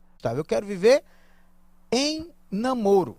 Daí se falar do namoro, do namoro qualificado, como diz o professor Zeno Veloso nesse texto dele. Muito interessante. Rodrigo, e outra coisa, você tem uma relação, e aí quem vai diagnosticar, dar o laudo sobre o que é que você tinha, seria a justiça. Ora, cabe a questão de autodeterminação. Nós queremos isso. Não, tem alguns preciosistas que, olha, vamos passar um tempo aqui, vamos estabelecer aqui nesse namoro, o que é que isso tem. Bom, tudo bem. Mas a questão é que as relações interpessoais devem ser autodeterminadas. Né? Tudo bem que tem por trás disso alguns estudiosos que dizem, não, mas nós precisamos tutelar, por exemplo, a mulher que é fragilizada. Eu não vejo mais a mulher fragilizada a um ponto tal na sociedade brasileira. Graças a Deus a mulher evoluiu muito, né? Isso é um fato verdadeiro, concreto, não há dúvida nenhuma sobre nesse sentido. E o que se tem que determinar mesmo, o que se tem que proteger mesmo é a liberdade da pessoa dizer o que é que quer. Né? Tem uma pessoa que interveio aí Sim. Para fazer uma manifestação, uma pessoa que você não conhece. Sheine Asfora. Sheine, olha aí, um grande abraço para o nosso queridíssimo Sheiner, olha só. Registrar aqui o meu abraço e admiração à dupla Rodrigo e Carlos aqui, duas referências de advogados com grande contribuição acadêmica. Meu amigo Sheiner, olha, Carlinhos, você sabe que eu digo sempre que eu tenho no meu currículo duas questões importantes, né? 2 pontos importantes. Primeiro é dizer que eu sou seu amigo, já lhe disse, já disse no começo. A outra é dizer que eu sou vizinho de Sheiner. Você sabe que Sheiner mora no mesmo condomínio que a gente mora. Eu tenho esse prazer de encontrar com Sheiner regularmente, né, nas suas atividades diárias. Aquele onde vocês têm uma dispensa em frente? Nós temos lá já um suporte, um grande suporte na frente da gente. Falta lá. Vinho. Vinho não é problema pra gente, graças a Deus. Abraço, Sheiner, obrigado. Grande abraço pro nosso queridíssimo Sheiner, grande advogado criminalista. Presidente da Associação Brasileira dos Advogados Criminalistas, agora é o presidente nacional. Claro, um talento gigantesco que a gente tem na Paraíba. E, Sheiner, fica aqui o meu abraço também para você. Ele esteve aqui o programa passado, na nossa entrevista passada, antecedeu o Rodrigo. Então, se quiserem assistir a entrevista de Sheiner, está lá no nosso YouTube, no nosso canal. Como estará também aqui, como já está e permanecerá, Rodrigo Toscano de Brito, nosso professor, doutor Rodrigo Toscano de Brito. E, aliás, eu vou fazer questão também de já vou deixar esse pedido aqui ao vivo, de deixar este nosso vídeo também lá no nosso canal do YouTube, que é o canal do Direito Civil Brasileiro, né? Que tem vários temas de direito civil que a gente trata lá e não pode deixar de ter esse aqui. Sim, claro. Um bate-papo super bacana como esse aqui sobre o nosso Código Civil de 2002, não pode deixar de estar lá para a gente De forma depois também ficar o registro disso, né? Mas, Carlinhos, a gente vinha falando da desjudicialização. Sim. E até aí a gente falou do contrato namoro e tal. Mas voltando à desjudicialização, você veja, em 2007 nós passamos a ter divórcio extrajudicial feito pelo tabelião. O quanto isso ajudou as pessoas no Brasil, a gente não tem nem ideia do quanto isso ajudou as pessoas. Pessoas que estão se divorciando não precisam se degladiar, não tem para que se degladiar, precisam de proteção jurídica, claro que precisam de proteção jurídica, precisam de um advogado ali do lado para as orientações principais e não ter repercussões negativas, o advogado é essencial sempre, claro, e a lei previu isso, né? A lei previu justamente essa possibilidade, né? Essa necessidade, essa obrigatoriedade, por sinal, né? Você ainda agora há pouco tocava no assunto da advocacia, quando tratava lá da questão relacionada ao próprio caso lá do Supremo, e eu digo sempre o seguinte, o advogado é o arquiteto do direito, né? Quem arquiteta, quem organiza, quem põe o direito aplicado em pé é o advogado, né? O advogado é o primeiro magistrado de todos, a figura mais importante de todas, eu não tenho nem dúvida nenhuma, não tenho dúvida nenhuma sobre nenhum desses aspectos, nenhuma mesmo, né? E aí o que é que a gente tem? Ainda de desjudicialização? Tivemos um inventário extrajudicial, né? O inventário extrajudicial ele foi super importante para a gente, porque também facilitou muito a vida das famílias no Brasil, né? A possibilidade de se fazer inventário fora do âmbito do Poder Judiciário, claro, quando houver consenso, quando não houver partes menores e capazes, quando não houver testamento, mas mesmo isso foi objeto de evolução do Código Civil, porque o Código Civil, quando foi logicamente, quando ele foi editado, não havia essa previsão. O Código de Processo Civil de 2005 tratou dessa previsão entre nós, e quando tratou dessa previsão entre nós, disse bem claramente, ali primeiro em 2007, depois em 2015, né? Em 2007 primeiro, depois em 2015, que poderia se fazer o inventário extrajudicial, e na medida que pode se fazer o inventário extrajudicial, também deixou esclarecido que só poderia se fazer o inventário judicial se não houvesse testamento, mas na evolução do direito civil nos últimos anos, o que ficou bem dito, bem esclarecido, é que se eu fizer o cumprimento do testamento antes de ingressar com o próprio inventário, ou mesmo concomitante com o ingresso do inventário judicial, eu posso depois pegar a sentença do cumprimento do testamento e levar para o tabelião para fazer o inventário extrajudicial. Quer dizer, tudo isso são evoluções da desjudicialização. Instrumentos facilitadores, sem dúvida nenhuma. E ainda nessa desjudicialização, para não esquecer, porque eu vou acabar esquecendo, por isso que eu estou já sendo mais rápido, mas ainda nessa desjudicialização, tem um outro aspecto interessante, que é o uso capião extrajudicial, né? A possibilidade de se fazer uso capião pela via extrajudicial através dos registradores de imóveis. Outro bom exemplo de sucesso. Aliás, eu digo sempre, eu não entendo mesmo hoje como é que a gente não tem a mudança do regime de bens pela via extrajudicial. É uma coisa, assim, inexplicável você não poder comparecer a um tabelião e mudar o seu regime de bens. Aquela história que nós falamos, de autodeterminação. Nós queremos agora, você falava isso desde o começo ali. Pois é. Quer dizer, ora, nós temos esse sistema, eu não quero mais esse, vamos mudar para outro. Para outro, como era na União Estável antigamente. Há quem diga o seguinte, não, mas nós temos os credores do casal. Você pode, com a mudança de regime de bens, fraudar o crédito. Mas o remédio para a fraude ao crédito já está no Código Civil, que é a fraude ao credor. E no Código de Processo, a fraude à execução. Não é até porque você pode fraudar o crédito judicialmente também, porque o que a lei diz... Não, para mudar o regime de bens, você tem que pedir ao juiz, o juiz vai mandar publicar um edital, o edital vai chamar os eventuais interessados na mudança daquele regime para não haver a fraude. Tudo isso pode ser feito judicialmente. Dizer, basta a lei dizer, por exemplo, vou até deixar uma ideia aqui, que o edital vai ser publicado no site do tribunal. Não existe nada mais público hoje do que o site do tribunal. Se nós fôssemos começar pelas exceções ou pelas possibilidades de usurpação da lei, do infringimento da lei, porque as mentes do mal ou da transgressão são muito fecundas. Então, uma coisa é você excluir algo facilitador em função, em detrimento de algo que possa ser feito. Qualquer instrumento que possa ser utilizado para burlar, fraudar, seja uma licitação, seja uma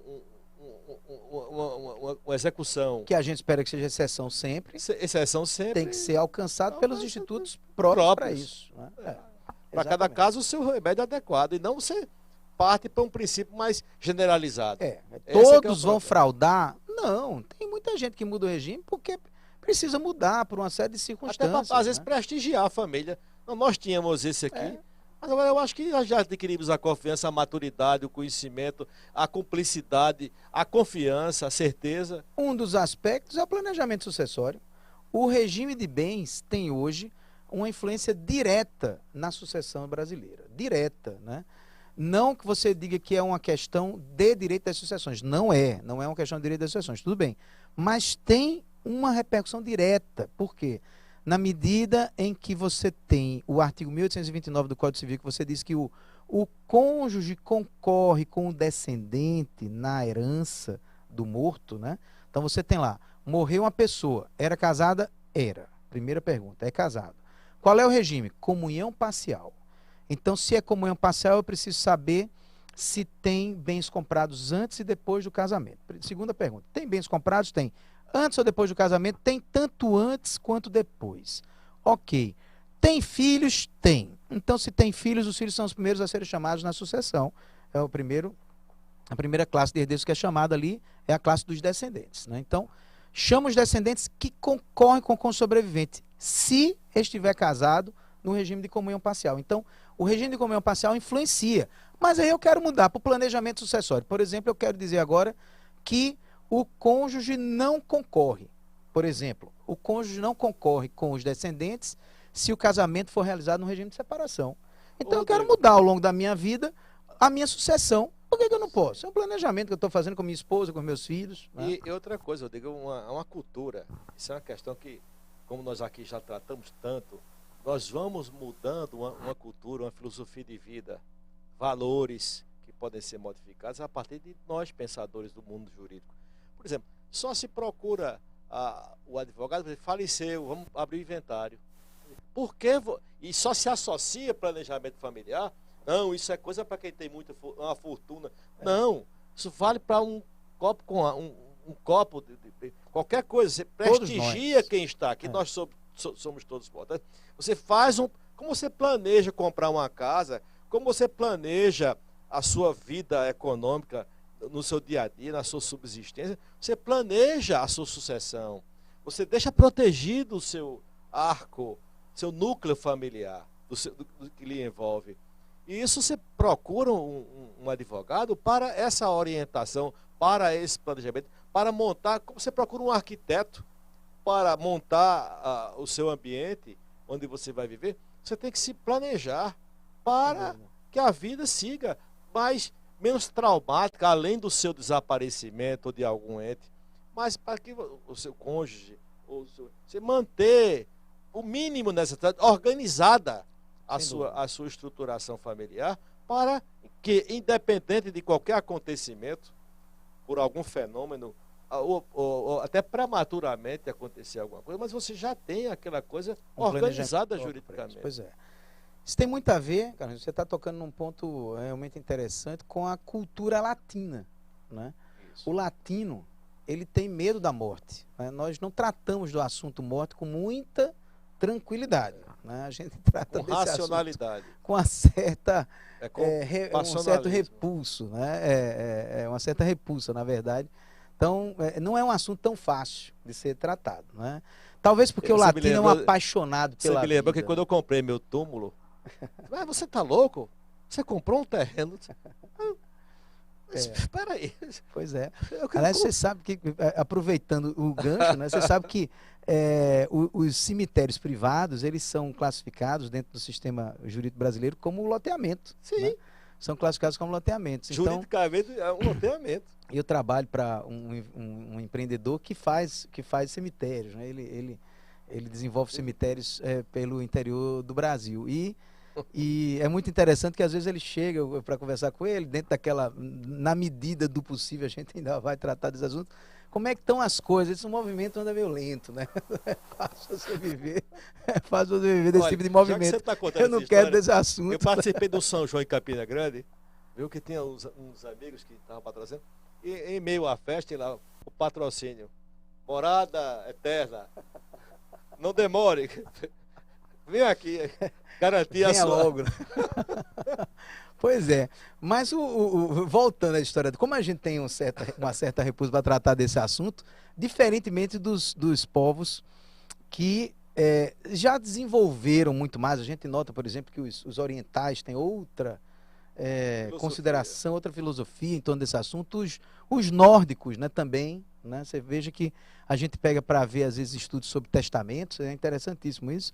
Os testamentos nos países nórdicos, eles fazem parte praticamente do dia a dia de uma pessoa, da vida, da rotina da pessoa, porque a certeza do falecimento, evidentemente, provocará algumas consequências jurídicas patrimoniais e extrapatrimoniais importantes, o cara tem que estar preparado para isso mesmo. Inclusive, né, vida, né? há sucessões, inclusive, no própria atividade do ofício.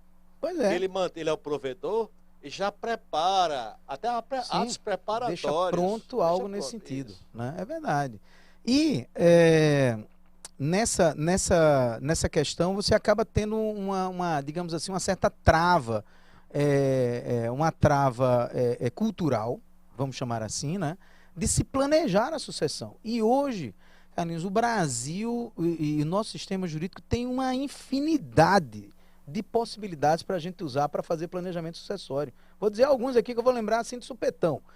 Já falamos do testamento, talvez o mais popular de todos, né? A doação, outra grande popular, né? Também que a gente usa muita doação para antecipar a herança, né? Também. As holdings familiares, que ainda agora há pouco... da legítima. Através da própria doação, né? As holdings familiares, que você ainda agora há pouco lembrou.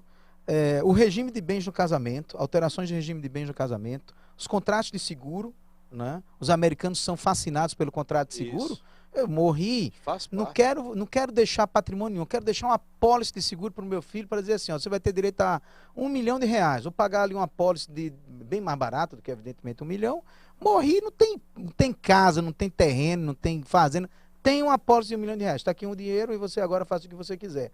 Não passa por inventário, né, que a questão do seguro tem essa vantagem.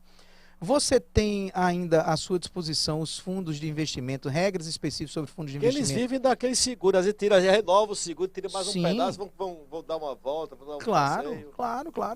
Os planos de previdência, que você também acabou mencionando agora. Quer dizer, você tem uma infinidade de recursos hoje à sua disposição para fazer planejamento sucessório. Mas culturalmente a gente não faz, porque fica com medo de tratar do tema. Será que se eu fizer um testamento eu morro logo? Eu morro logo, o cara, a superstição. É uma coisa assim meio surreal essa, mas na verdade não era para ser assim. Isso, né? É para ser uma coisa natural isso, inclusive até para a sua proteção e para a proteção daqueles que você ama, do seu entorno, do seu núcleo familiar. E todos ter uma etapa da vida, uma quadra da vida mais sossegada e mais tranquila, tanto no aspecto pessoal como do seu ambiente coletivo. E você tratou bem de um ponto agora, ou ainda agora há pouco, que não importa o tamanho do patrimônio. Você sabe que patrimônio, ao longo do tempo, todo mundo que trabalha no direito civil, como eu, como tantos outros colegas advogados e mesmo juízes que trabalham na área, que julgam questões, né?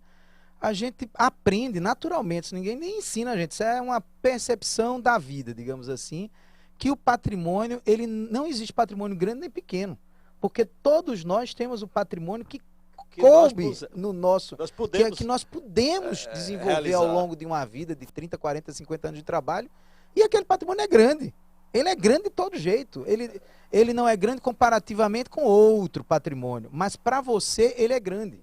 E tem pessoas que com aquele seu patrimônio que almejaria estar ali, assim sucessivamente. Não existe, é relativizado. É relativizado. Que é pequeno para aqui, mas pode ser maior, imenso para alguém que já não tem nada. Exatamente. A casa que eu tenho, com o carro que eu tenho, quer que você fale, você tem lá, vamos fazer planejamento sucessório. Uma casa e um carro. É isso que você tem? É isso tudo que eu consegui conquistar, doutor, durante a vida. E é isso que eu queria deixar organizado aqui para os meus filhos. Às vezes você tem um filho de um outro relacionamento que pode criar algum problema, ou o filho do seu relacionamento caseiro pode criar um problema com o seu filho do outro relacionamento que não tem nada a ver com essa história, coitado, tem ali, ele é fruto de um momento das pessoas ali, eventualmente. Quer dizer, por que a gente não vai planejar isso, né? Principalmente quando a gente tem as famílias recompostas, como essa que a gente acabou de falar, que foi um desenvolvimento do direito de família ao longo desses 20 anos também, em escancarar, em tratar abertamente, em debater todos os problemas que aparecem nas famílias recompostas, né? As famílias de outros casamentos que vão se formando ao longo do tempo e que tem uma série de problemas do ponto de vista patrimonial, que a gente não pode esquecer, nem deixar de lado, porque um dia isso vai efervescer, né? Quanto mais eu me programo, melhor para a gente sair de uma situação mais delicada, né? Nesse aspecto aí, a gente tinha tanto para falar, a infância, a juventude, a adoção, a influência da adoção dentro do campo civil, do processo de incorporação do casal, as suas implicações, enfim. Rodrigo, eu vou fazer uma sugestão a você, e uma solicitação, uma súplica, genuflexo, para que em outras oportunidades você aqui retorne e nos dê esse privilégio, a honra, essa satisfação de podermos ter essa longa aula aqui de direito civil dentro desses 20 anos. Mas eu queria que você dissesse, ao fim e ao cabo, qual a sua perspectiva para os próximos 20 anos do Código Civil? Você acha que merece lá na frente, mas daqui a não tanta demora como ocorreu para chegar cá em 2002. Mas daqui para frente, ou você entregaria isso ao campo doutrinário, no campo interpretativo, no campo jurisprudencial, e que a partir daí não necessariamente o próprio diploma precise se amoldar, mas ele próprio se transmudaria, independente da reforma do texto, digamos assim. Mas ele se ouve muito bem. Você daria uma nota positiva, não a nota no sentido de atribuir nota, mas você daria uma avaliação positiva nessa jornada vintenária, porque em se tratando de diplomas legais do Brasil, que a gente até um dia desse, ainda tem gente dizendo, o novo Código Civil, porque 20 anos esse é uma coisa incrível para quem não é da atividade jurídica, mas é uma coisa fresca. Nós tínhamos aqui até agora um Código Penal de 1940, o Código Civil 16, por aí vai. Atravessa um século para que seja pode ficar... 6 atual é de 1808. Pois é. Aí se formos para... É 1808. É 1804, na verdade, né? O Código Civil francês. Veja um tempo. Se você for para a Constituição Americana, 1776. Pois é. Inclusive com o mesmo influxo ali dessa época. Pouquíssimos artigos e tal. Enfim. A nossa Constituição, coitadinha, já foi emendada. O professor Tarcísio Buriti, que também a gente tem sempre que evocar e logicamente citar, né? Um grande professor de direito que a gente teve no Brasil. E civilista também, de certo modo. O professor Buriti também tinha um viés civilista, né? Ele dizia sempre que chegava na livraria e perguntava, tem a Constituição mais atualizada hoje aí? A Constituição brasileira já foi tão emendada, né, que já é a nova versão. Né? Isso, aquela época, hein? Pois é, imagina, né? O professor Buriti já tem alguns anos de falecido. Mas, Carlinhos, essa pergunta que você faz, ela é interessantíssima. Se a gente olhar do ponto de vista histórico, o direito civil brasileiro, hoje a gente está vivendo um momento historicamente interessantíssimo, se a gente fosse olhar do ponto de vista do regramento civilístico brasileiro, né? Porque entre 1500 e 1916, portanto, nós estamos tratando da chegada dos portugueses no Brasil, até 1916, nós não tínhamos um Código Civil no Brasil. O primeiro Código Civil brasileiro foi de 1916, né? E o que é que se aplicava? Qual era a lei civil aplicada no Brasil entre 1500 e 1916? 416 anos das ordenações portuguesas, ordenações filipinas, manuelinas e afonsinas. As 3 ordenações portuguesas foram aplicadas ao longo desse tempo todo. Aliás, com regras interessantíssimas, que a gente poderia depois chamar algum historiador para a gente escutar também. Eu não sou um grande historiador do Zé direito Otávio civil. da Ruda Melo. Que maravilhoso, o professor Zé Otávio, para a gente estudar um pouquinho as ordenações portuguesas. Mas existem algumas curiosidades nas ordenações portuguesas. Uma delas é a referência que havia uma espécie, inclusive quem contou essa história para mim, inclusive em público, depois contou mais em off ali para mim, foi o professor Zeno Veloso, que ele estudando as ordenações Sempre Zeno, portuguesas, né? Pois é, ele estudando as ordenações portuguesas, descobriu que a pessoa que flagrasse a esposa o traindo, né, o traído, que fosse o adultério, flagrante do adultério, né, ele teria direito de matar o traidor, segundo as ordenações portuguesas, exceto, aí tem o exceto é que é sensacional, exceto se o traidor fosse membro da nobreza ou desembargador. Isso era dava uma certa imunidade. Uma salvaguarda. Está lá nas ordenações. Uma coisa assim surreal. Mas depois, se a pessoa errasse, né? Se o senhor é o quê? Membro da nobreza, desembargador, não pode matar. Antes de ceifar a me diga antes aí, o senhor é nobre, qual o título? Mas se você errar, sabe o que acontecia? Você não vai acreditar. Está lá nas ordenações também.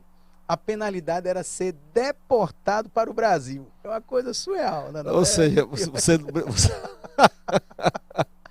Mas voltando à história, então se a gente pegar 1500... Essa tá ótima. É muito interessante essa. 1500 até 1916 são 416 anos. Depois nós tivemos o código de 1916 a 2002, portanto 84 anos, certo? Então os códigos, eles têm por natureza... Detalhe que nesse ínterim, por exemplo, a advocacia ela veio a existir, a criação da ordem, em 1930. 30, né? Pois é. Quer dizer, veja aqui. O IAB, o qual eu represento, aqui, Sim, o Instituto claro. do século XIX. 19 ainda, né? Ainda do Império. Os advogados, não existia uma instituição representativa dos advogados. Era o IAB. É, verdade, sei disso. Então, a OAB é parida do ventre do IAB. Sim. Até um tempo desse, tinha os conselheiros eleitos e tal, mas tinha X, que era uma cota indicada pelo IAB. Claro. E o IAB tem presença, tem voz no Conselho Federal. Está lá. A nossa presidente Rita Cortez, que estava até pouco tempo, e agora o Sidney Sanches, que está lá conosco também. Aliás, faz um trabalho maravilhoso. Tanto a doutora Rita, como também o doutor E já Sidney, antes com o Técio Lins e Silva, nosso querido amigo. Agora eu soube, e aí foi aprovado pelo Senado, está para sanção, foi pela Câmara, que nessa mudança do Estatuto da Ordem, né, que agora foi aprovado na Câmara, acho que também foi no Senado, foi agora recentemente. Nessa semana. Eu não sei se tirou essa representatividade do IAB como membro honorário. Não vi alteração nenhuma. Que é em homenagem. Muito pelo exatamente. O IAB é um parceiro permanente do Conselho Federal da OAB. Exato. Né? Não há nem dúvida sobre isso. Co-irmãs. Com certeza.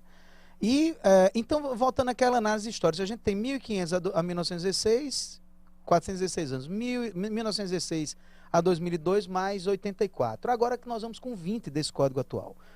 A minha perspectiva sobre o Código Civil atual é que a gente não vai ter necessidade de uma mudança do Código Civil brasileiro nos próximos 20 anos, sabe? Eu acho que a gente vai demorar mais com ele e você acerta mais naquela outra percepção que você já trouxe. Acho que a doutrina vai amoldar bem as novas circunstâncias, porque agora a gente tem vários grandes desafios. Até porque a sociedade está numa mutação. Exatamente. Em ritmo frenético. Não adiantaria de nada fazermos um código atualmente, não porque a sociedade ela vem numa velocidade gigante. Né? A pandemia ela também trouxe várias alterações relevantes, né? Matéria contratual, por exemplo, né? E acho que o Código Civil brasileiro não vai passar por uma nova reformulação. O que vai acontecer é nós termos uma nova ajustes ou interferências doutrinárias, né? A jurisprudência tem um papel importante nisso tudo. Eu acho que a gente só vai voltar a falar no Código Civil brasileiro novamente daqui a uns 40 anos, quando talvez a alta tecnologia, a revolução de alta tecnologia, sobre a alta tecnologia que nós estamos passando por ela agora, ela venha provavelmente se, digamos, estabilizar um pouco. Né? Só para complementar, eu quero até aqui saudar, com muita alegria, Rodrigo, tenho certeza que você igualmente o fará, a nossa queridíssima e nunca suficientemente reverenciada, a magistrada, nossa presidente do Instituto Brasileiro de Direito de Família, na Paraíba, Agamenilde Dantas, que ela me dava um dado interessantíssimo dos segmentos do direito, o que mais movimenta no Brasil, isso estatisticamente, é o direito de família. Sem dúvida nenhuma. Doutora Agamenilde, que é uma magistrada de grande... Já trabalhou no CNJ, que já trabalhou no Supremo Tribunal Federal. Grande experiência, né? Tem um currículo extenso na magistratura, tem uma experiência muito grande na magistratura civilista e, de modo muito especial, na magistratura familiarista aqui da Paraíba, né? Aqui em João Pessoa, é uma magistrada... conhecida, uma magistrada que tem feito um papel muito relevante, e o IBDFAM na Paraíba tem o luxo, eu diria que é um luxo de ter a Agamenilde como doutora Agamenilde como a nossa presidente, né? De fato, eu considero como um verdadeiro luxo, né? E o que, voltando àquela questão lá que a gente estava tratando que você falava dessa questão da... Sim, eu estava dizendo que eu acho que vai precisar estabilizar. Eu lançando você dons premonitórios para que você anteveja o cenário. Vou lhe dizer agora mesmo, eu estou fazendo um estudo, esse estudo está em andamento mesmo, estou fazendo um estudo. Maravilha, eu sabia. E um estudo sobre o metaverso, as questões que dizem respeito ao direito civil no metaverso, e um dos grandes problemas que a gente vai ter vai ser o direito de propriedade do metaverso, né? E as repercussões que o direito de propriedade causa no metaverso. Então hoje, a gente começa a falar de metaverso, o cara, puxa vida, mas isso não tem sentido a gente falar de metaverso agora ainda. Não vamos tocar nesse assunto. Mas é só que é bom lembrar que nós estamos em 2022, com 20 anos de existência do Código Civil, mas se a gente recuar mais 10 anos, vai ser em 1992, né? 30 anos. Carlinhos, há 30 anos, nós não tínhamos internet. Perfeito. Internet. Perfeito. Então, se a gente fizer uma projeção para os próximos 30 anos, daqui a 30 anos, eu tenho certeza que isso vai ser muito mais rápido agora, não vamos esperar mais 30 anos. Eu tenho certeza que daqui a 10 anos, se Deus quiser, nós vamos estar, eu e você aqui sentados, nesse mesmo belíssimo estúdio que nós temos aqui no Tribunal de Contas do Estado da Paraíba. Nessa quadra da vida eu com certeza não estarei mais. Não, mas a gente vai estar, se Deus quiser, tratando sobre as questões de direito civil no metaverso. Concretamente, o cara ligando ali, mandando a mensagem, como o Xerine agora mandou: doutor, como é que vai ser aí o imposto de transmissão da propriedade imobiliária no metaverso, por exemplo? Certamente saltará. Vem virar a imagem. E se brincar, nós não vamos nem estar aqui, nós vamos estar no metaverso fazendo essa conversa aqui. Né? Então, não tem sentido agora a gente mudar o Código Civil, realmente não tem, porque nós estamos no auge das grandes mudanças que vão afetar a sociedade. E o Código Civil, ele é um retrato da sociedade, né? Ele retrata muito a sociedade em uma época. Porque a nossa época, nós estamos vivendo, nós fazemos parte de uma geração, você talvez até mais um pouquinho, não que eu esteja dizendo que você é mais velho que eu. Sou. Você é um pouquinho mais velho só. Mas, por exemplo, o meu pai tem 73 anos. O meu pai... Aliás, um abraço àquele querido amigo. Um grande abraço para o doutor Germano, que é uma figuraça, conversa de primeira linha, né? As conversas do doutor Germano são sempre bacanas demais. Sempre. Mas eu outro dia eu filosofava com ele, justamente para dizer: papai, eu acho que talvez a sua geração, a geração de quem está hoje com 80 anos, ele tem 73, vamos pegar a turma um pouquinho ali de 80 para trás, né? Tenha sido a geração que mais viu a sociedade mudar. Porque viu a chegada da televisão, depois da televisão a cores, que é bom lembrar que há 60 anos não tinha... A televisão era um tubo preto e branco, né? O primeiro foguete foi a Lua. o foguete foi à Lua em 69? 69, né? Por aí. 69. Então, você tem a chegada da televisão, o desenvolvimento do telefone, eu estou falando de telefone celular, do telefone, o desenvolvimento do telex, o desenvolvimento do fax, o e-mail. Eu me lembro quando eu fui apresentado o fax, parecia que você tava à vontade até de sair correndo quando você via aquela língua saindo ali com papel, com o nome do que o cara tem mandado, com um documento que o cara tem mandado lá do outro lado. Veja, isso é uma piada, parece 1990, né? Isso aí.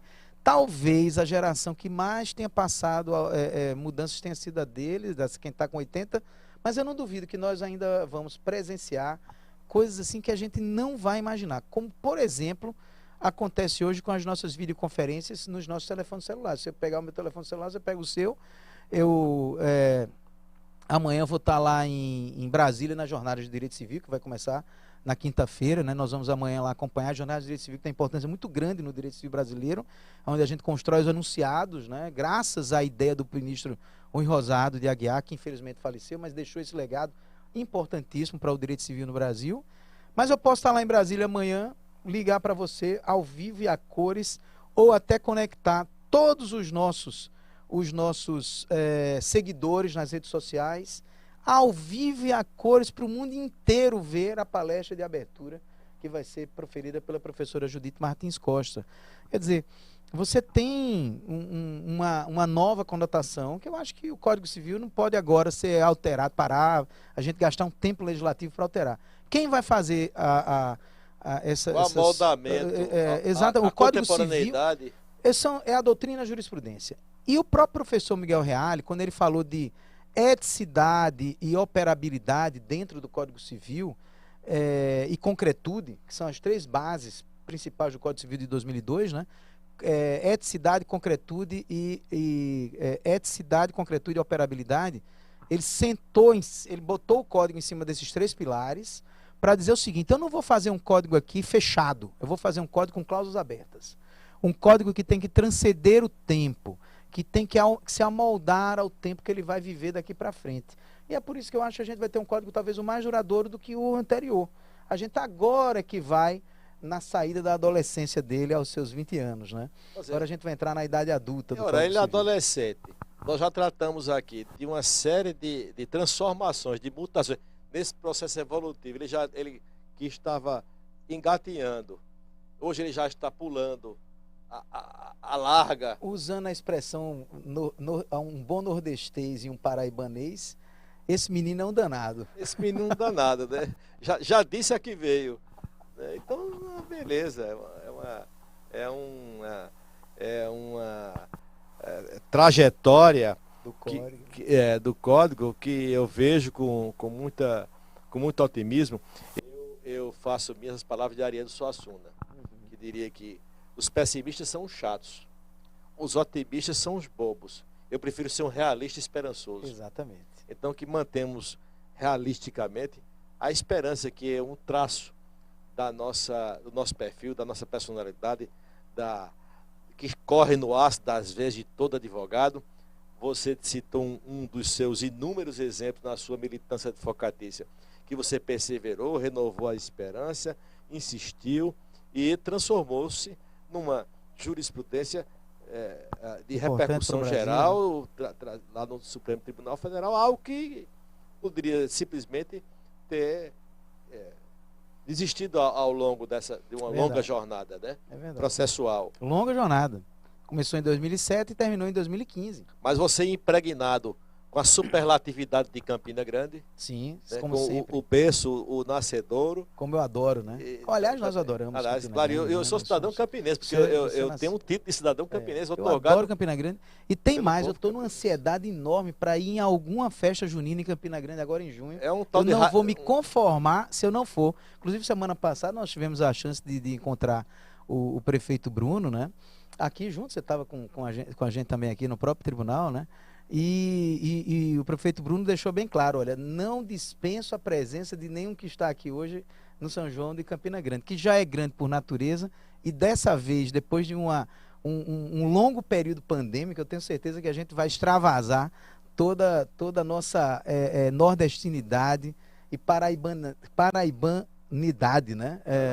E Da nossa Campina Grande. Esse querido Sheine Asfora vai fazer, vamos cobrar logo, tem o Arraia Asfora. Ah, é? É. Tá, eu pensava o Asforraiá. Asforraiá ou Arraiá do Criminar, né? Do Ou Arraiá do Criminar. Mas se for Arraiá do Criminar, a gente já deixa aqui de Itacheira, que eu quero ser um intruso, um civilista intruso nesse Arraiá. Então, Rodrigo, eu quero aqui, em nome do Tribunal de Contas do Estado da Paraíba, em nome da Escola de Contas Conselheiro Otacílio Silveira, nossa Ecozil, em nome de tantos quantos fazem essas instituições, em meu nome pessoal, em nome de toda a comunidade jurídica, tenho certeza que aqui eu reverbero, dizer a você da nossa gratidão, da nossa alegria, da nossa satisfação, do nosso privilégio, do nosso regozijo, enfim, o sentimento maior, primeiro, da felicidade de estar com você, sempre estar com você, Rodrigo, está em festa o meu espírito, em sortido sorriso no meu coração. De forma que você recolha o meu melhor, mais escolhido e agradecido abraço, dizendo a você que aqui você conta conosco, como nós queremos contar com você, para sempre que tiver novidades, temas palpitantes que você sempre os tem, nessas suas andanças mundo afora, nessas suas andanças pelo país e na comunidade internacional. Tenha aqui como um pouso, um ancoradouro, para que aqui você repouse o acervo infindável de conhecimentos e de experiências que você carrega consigo. Um abraço fraterno e agradecido nosso. Eu já quero deixar dito aqui o seguinte, que eu venho sempre que você me convidar, e se você não me convidar, eu acho que eu venho também. Oh, que maravilha. Seja bem-vindo. É um prazer muito grande de minha parte estar aqui, a gente bater esse papo, conversar sobre esses temas todos. Eu sei que uma boa parte dessas... Eu converso muito, eu tenho um péssimo problema que é conversar muito, né? Mas é muito provável que do pouco que a gente diz ali, tem muita coisa que pode ter sido de grande proveito para quem está nos escutando, nos vendo, né? Então, é claro que, para mim, Carlinhos, vai ser sempre muito prazeroso estar aqui, né? Eu quero já deixar aqui a minha disponibilidade de estar sempre, principalmente quando tiver realmente novidades. A gente sempre tem o Brasil é muito efervescente em tudo, né? Então é sempre bom a gente estar trazendo tudo isso para cá. Isso é um veículo, eu sempre digo o seguinte, nós que somos alunos, egressos de universidades públicas, né? Como é o seu caso, como é o meu caso, e hoje nós, professores também de universidade pública, a gente tem uma função social relevante, que é dedicar um pouco do nosso tempo, um espaço do nosso tempo a momentos como esse aqui, né? Porque é justamente daqui que a gente difunde algumas questões que a gente às vezes deixa em locais mínimos de conhecimento, né? Como uma sala de aula às vezes, um bate-papo no corredor das nossas faculdades, e a gente tem um mundo pela frente que pode conhecer algumas questões que podem ser extremamente úteis para o dia a dia das pessoas, né? Essa ideia da Ecozil, a ideia do Tribunal de Contas, eu quero deixar um abraço muito especial aqui para o nosso presidente Catão e para todos que fazem o Tribunal de Contas do Estado da Paraíba, e principalmente de ideias com essa, digamos, com esse viés cultural e educacional que realmente a gente precisa sempre prestigiar em qualquer lugar. É isso que faz com que a sociedade se desenvolva efetivamente. Então vocês assistam aí, estamos disponíveis, estará permanentemente nosso canal da TV Escola de Contas, a TV Ecozil, lá no YouTube. O Tribunal de Contas também, na página do Tribunal de Contas, vocês têm acesso a toda a íntegra dessa maravilhosa conversa, esse diálogo extremamente profícuo, e assistam, e curtam, se manifestem, enfim. Um grande abraço para todos, muito obrigado, e fique com Deus, tudo de bom. Obrigado, Rodrigo. Um abraço grande, até a próxima.